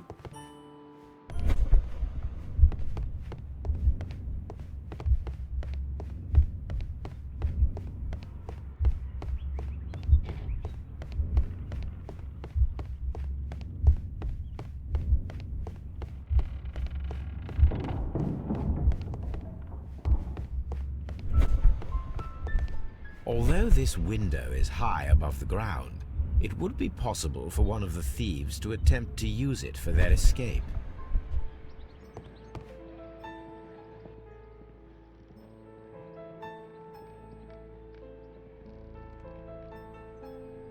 This is the perfect place to set a trap. Eine Falle. This should be. Nehme ich wahrscheinlich die Perlen von der Kette und pack die auf die Treppe. Oh, das hat sich gereimt. Oh. One step on these beads, and I should walk carefully here.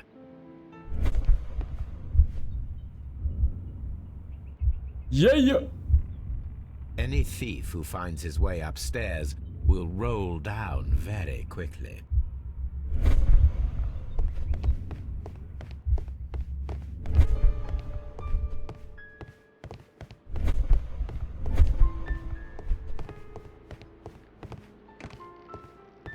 The thieves won't attempt to escape through the front door if the police are right behind.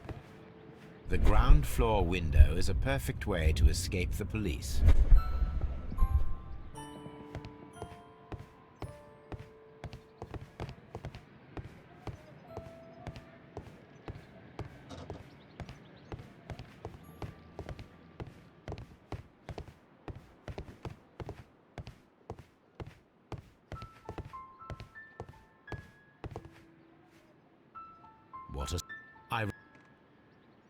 Also irgendwie.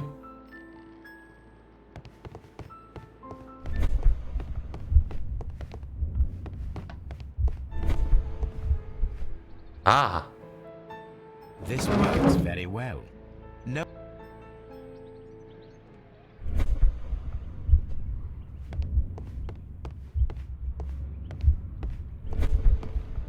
This door is a perfect means of escape in an emergency.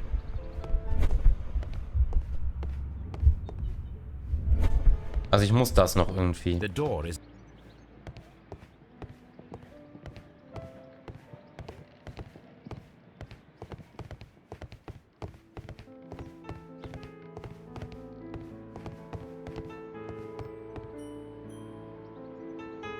Oh, that's a lovely old... The door is now... Oh, that's...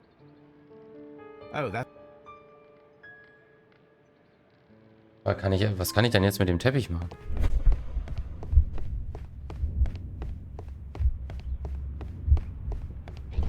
This door is a perfect means of escape in an emergency. Ah! There is no ladder. Da wird der Teppich drüber gelegt.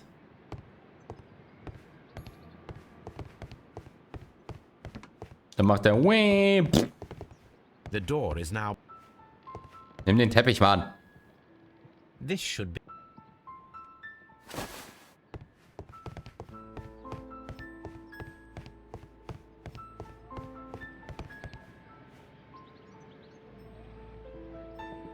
Now, it's not an open hatch. Just a nice... I should walk carefully.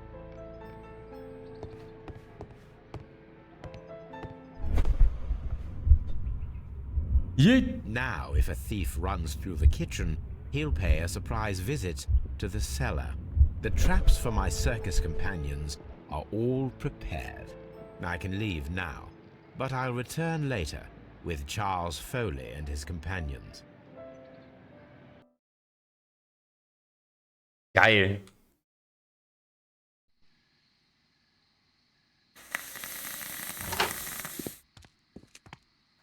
Police! Police!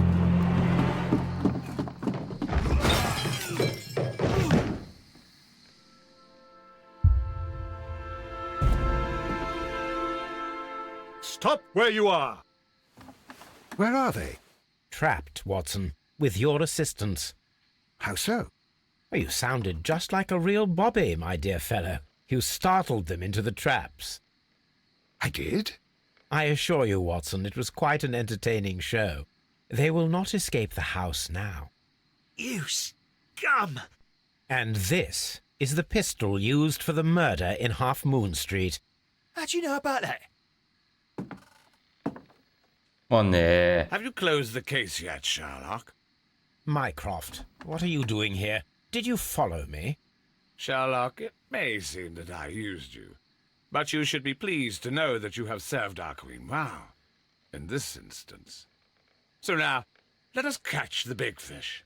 But this man is not one of the merry men? No. Then why exactly are we here, Sherlock? This gentleman, Charles Foley, has been involved in a double murder, and the hunter of a set of valuable antiques, the Hellenistic treasures, which disappeared in a theft many years ago. You're no better than the coppers!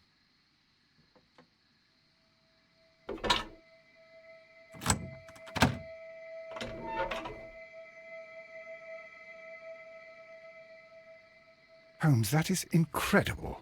The Hellenistic treasures. Indeed. Nothing but trifles. Where are the merry men? I don't know why you are asking me, Mycroft. They are yours to find. I'll see you soon, dear brother. Erinnert mich ein bisschen an Snape. Snape. Snape. Severus Snape. Versteckte Kunst. Die antiken Schmuckstücke, die wir im versteckten Safe des verlassenen Herrenhauses im Notting Hill gefunden haben, stellen die hellenistischen Schätze dar, die 1885 gestohlen worden waren und seitdem nie wieder aufgetaucht sind. Fowleys Rache. Charles Foley hat den Diebstahl der hellenistischen Schätze organisiert, der zu dem tödlichen Schusswechsel in der Half Moon Street führte. Leighton Chapman war lediglich zur falschen Zeit am falschen Ort. So wie ich euch kenne, keine Gnade, oder? Das ist eh voll der Assi. Weißt du, du kommst da rein, denkst dann nichts Böses und das Erste, kommst jetzt da hin, Alter, machst das Schloss auf und dann winke, winke. Bei denen hätte ich auch so eingeschätzt, dass der uns abgeknallt hätte, wenn wir das Schloss geöffnet hätten. Keine Gnade. Keine Gnade. Oh, fast hätte ich Gnade gemacht. Charles Foley, You committed the crime of premeditated murder and of theft. You will be severely punished for your deeds. You are pitiful, you Scotland Yard dog. Save your words for the gallows. I'm sure the journalists will love them. I shall leave now, Watson. Gentlemen, please take our friends here into custody. Where are you going? I have unfinished business. I'll see you at Baker Street. Wir müssen ja noch zu dem Essen.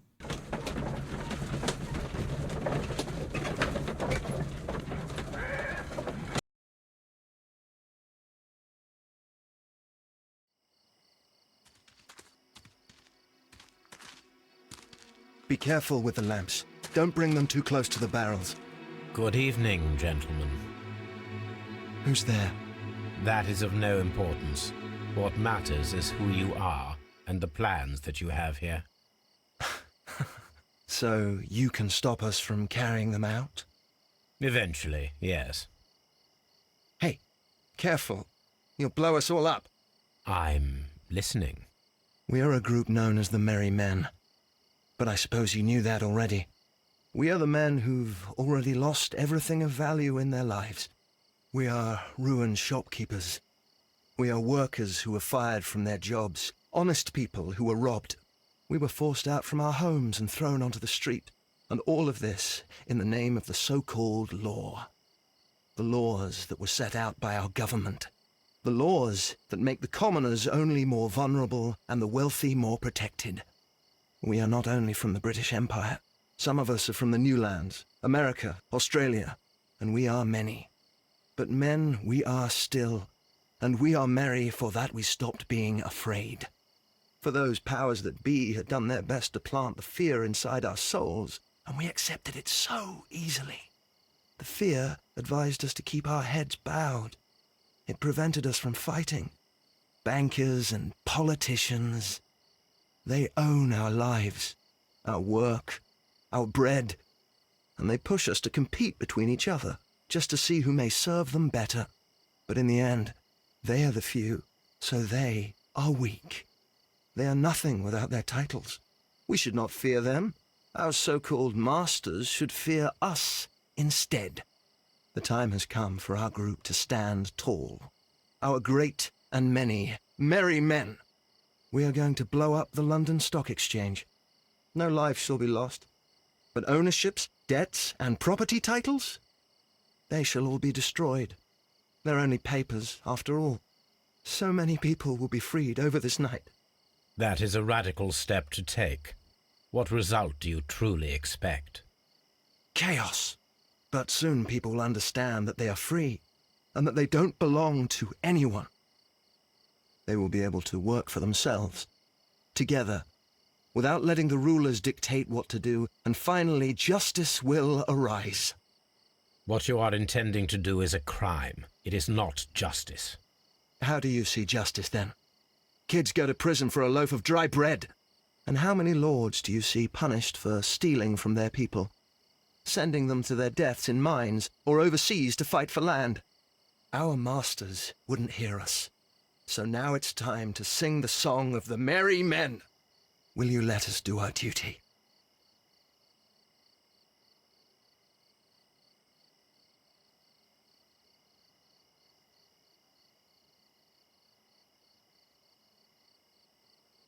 So, nochmal für euch. Was machen wir? Sprengung? Oder lassen wir sie das machen? Also ich denke mal, wir haben jetzt die Chance, Zigarette werfen. Das heißt, boom. Oder wir lassen sie ziehen.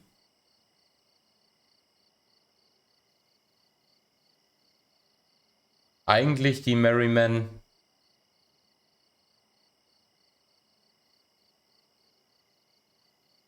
Kaboom!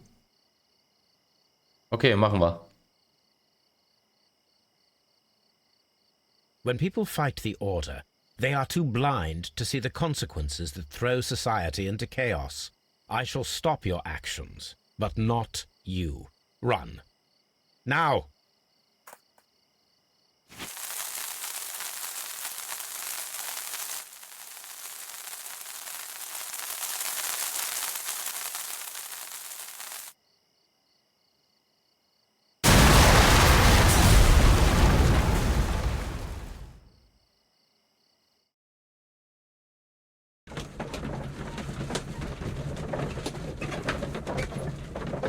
Alles klar.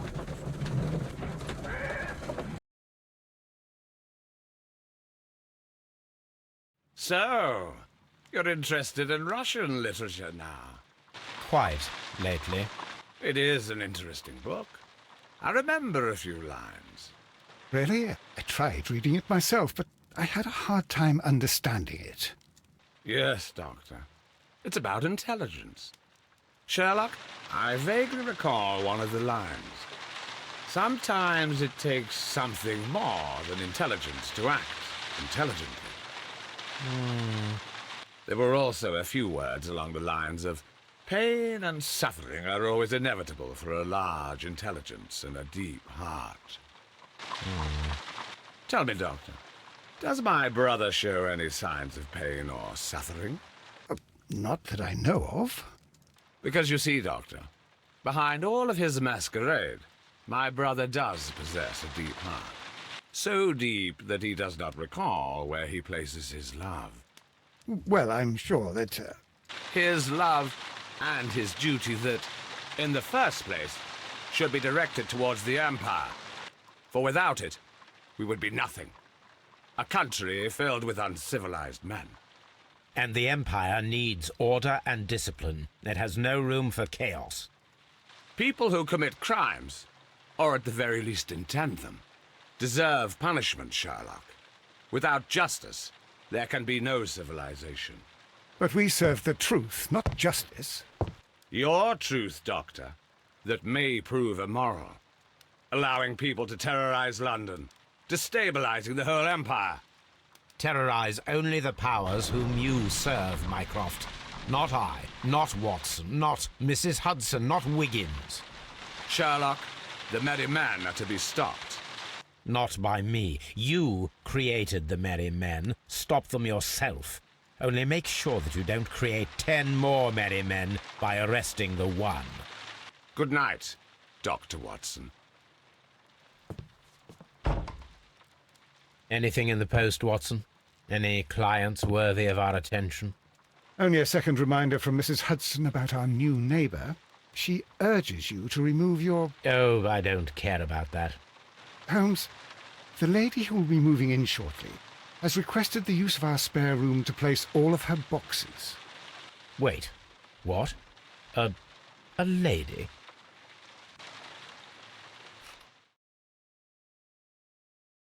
So, Fowleys Rache. 18 von 18 Hinweisen. Keine Gnade für Foley. Charles Foley entwickelte einen teuflischen Plan, um seinen älteren Bruder zu rächen und setzte diesen auch um. Er beinhaltete den Diebstahl von antiken und kostbaren Schmuckstücken, die rechtmäßig dem britischen Museum gehörten. Dabei kamen 2 Menschen ums Leben und ein junger Mann wäre um ein Haar lebenslänglich ins Gefängnis gewandert. Darüber hinaus wurden Foley und seine Bande von den Merry Men angeheuert, die einen Aufstand in London planten. Der Strick ist noch zu gut für ihn. Dadurch, dass das richtige Ende war, bestätigen wir das auch.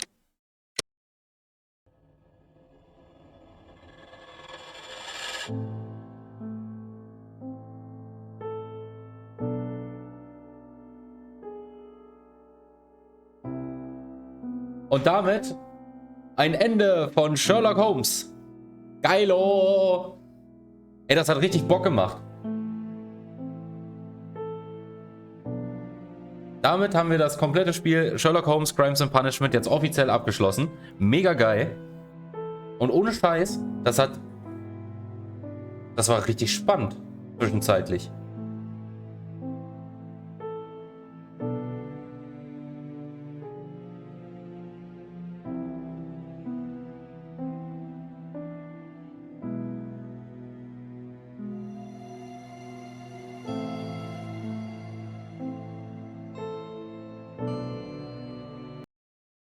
Na guti, aber ich lasse sie jetzt auch nicht mehr durchlaufen. Ich denke mal, wir sind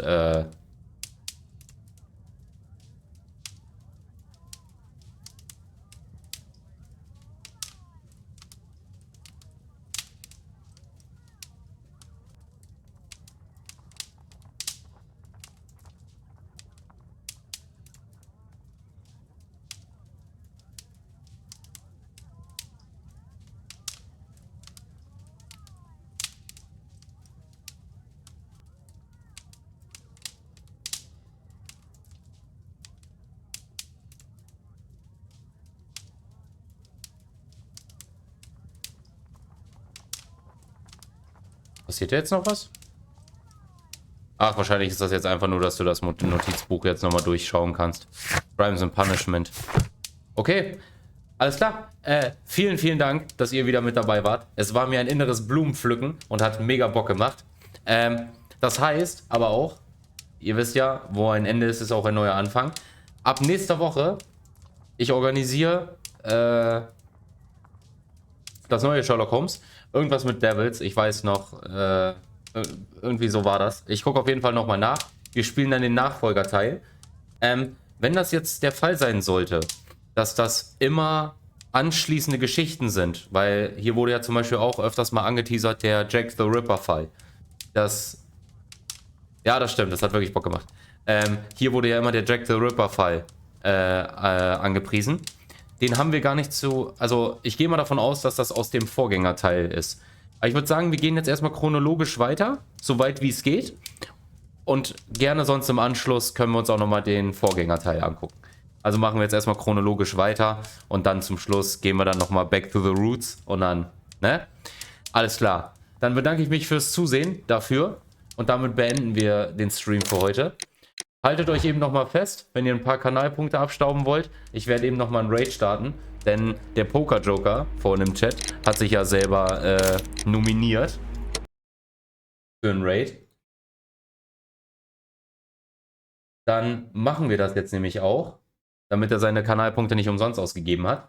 Haltet euch fest, wir gehen da eben rüber und dann sehen wir uns nächste Woche in neuer Frische. Beziehungsweise, wenn ihr Bock habt, auch am Sonntag. Da geht es ja dann weiter mit Yes Your Grace. Quatsch, nicht Yes Your Grace. Mit, wie heißt denn der Schrott? Kingdom Two Crowns, genau. Alles klar. Vielen Dank fürs Dabeisein. Habt noch einen schönen Abend und dann sehen wir uns die nächsten Tage. Winke, winke.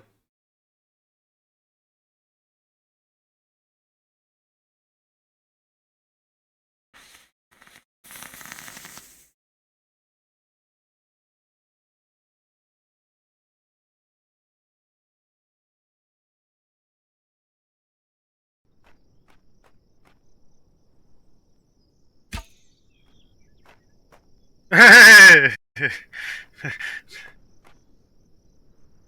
Witzig. Soll ich ein Fundament bauen? Dann baue ich mal eins. Dank dir, Lesoro. Versuch gerade einen Fuchs zu erschießen. Scheitere gnadenlos. Moin! Hey, Zockerwolke, moin moin!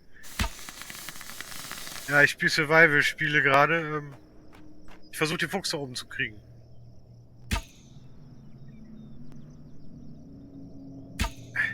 Jetzt. Bleib stehen. Bist Sau. Ja, habt ihr den Fall noch gelöst, Lesoro?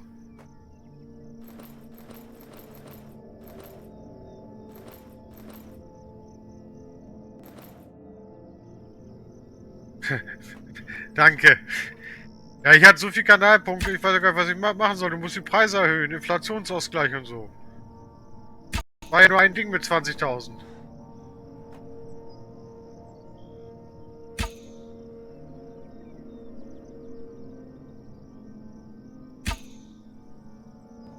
Oder ich bin halt so häufig bei dir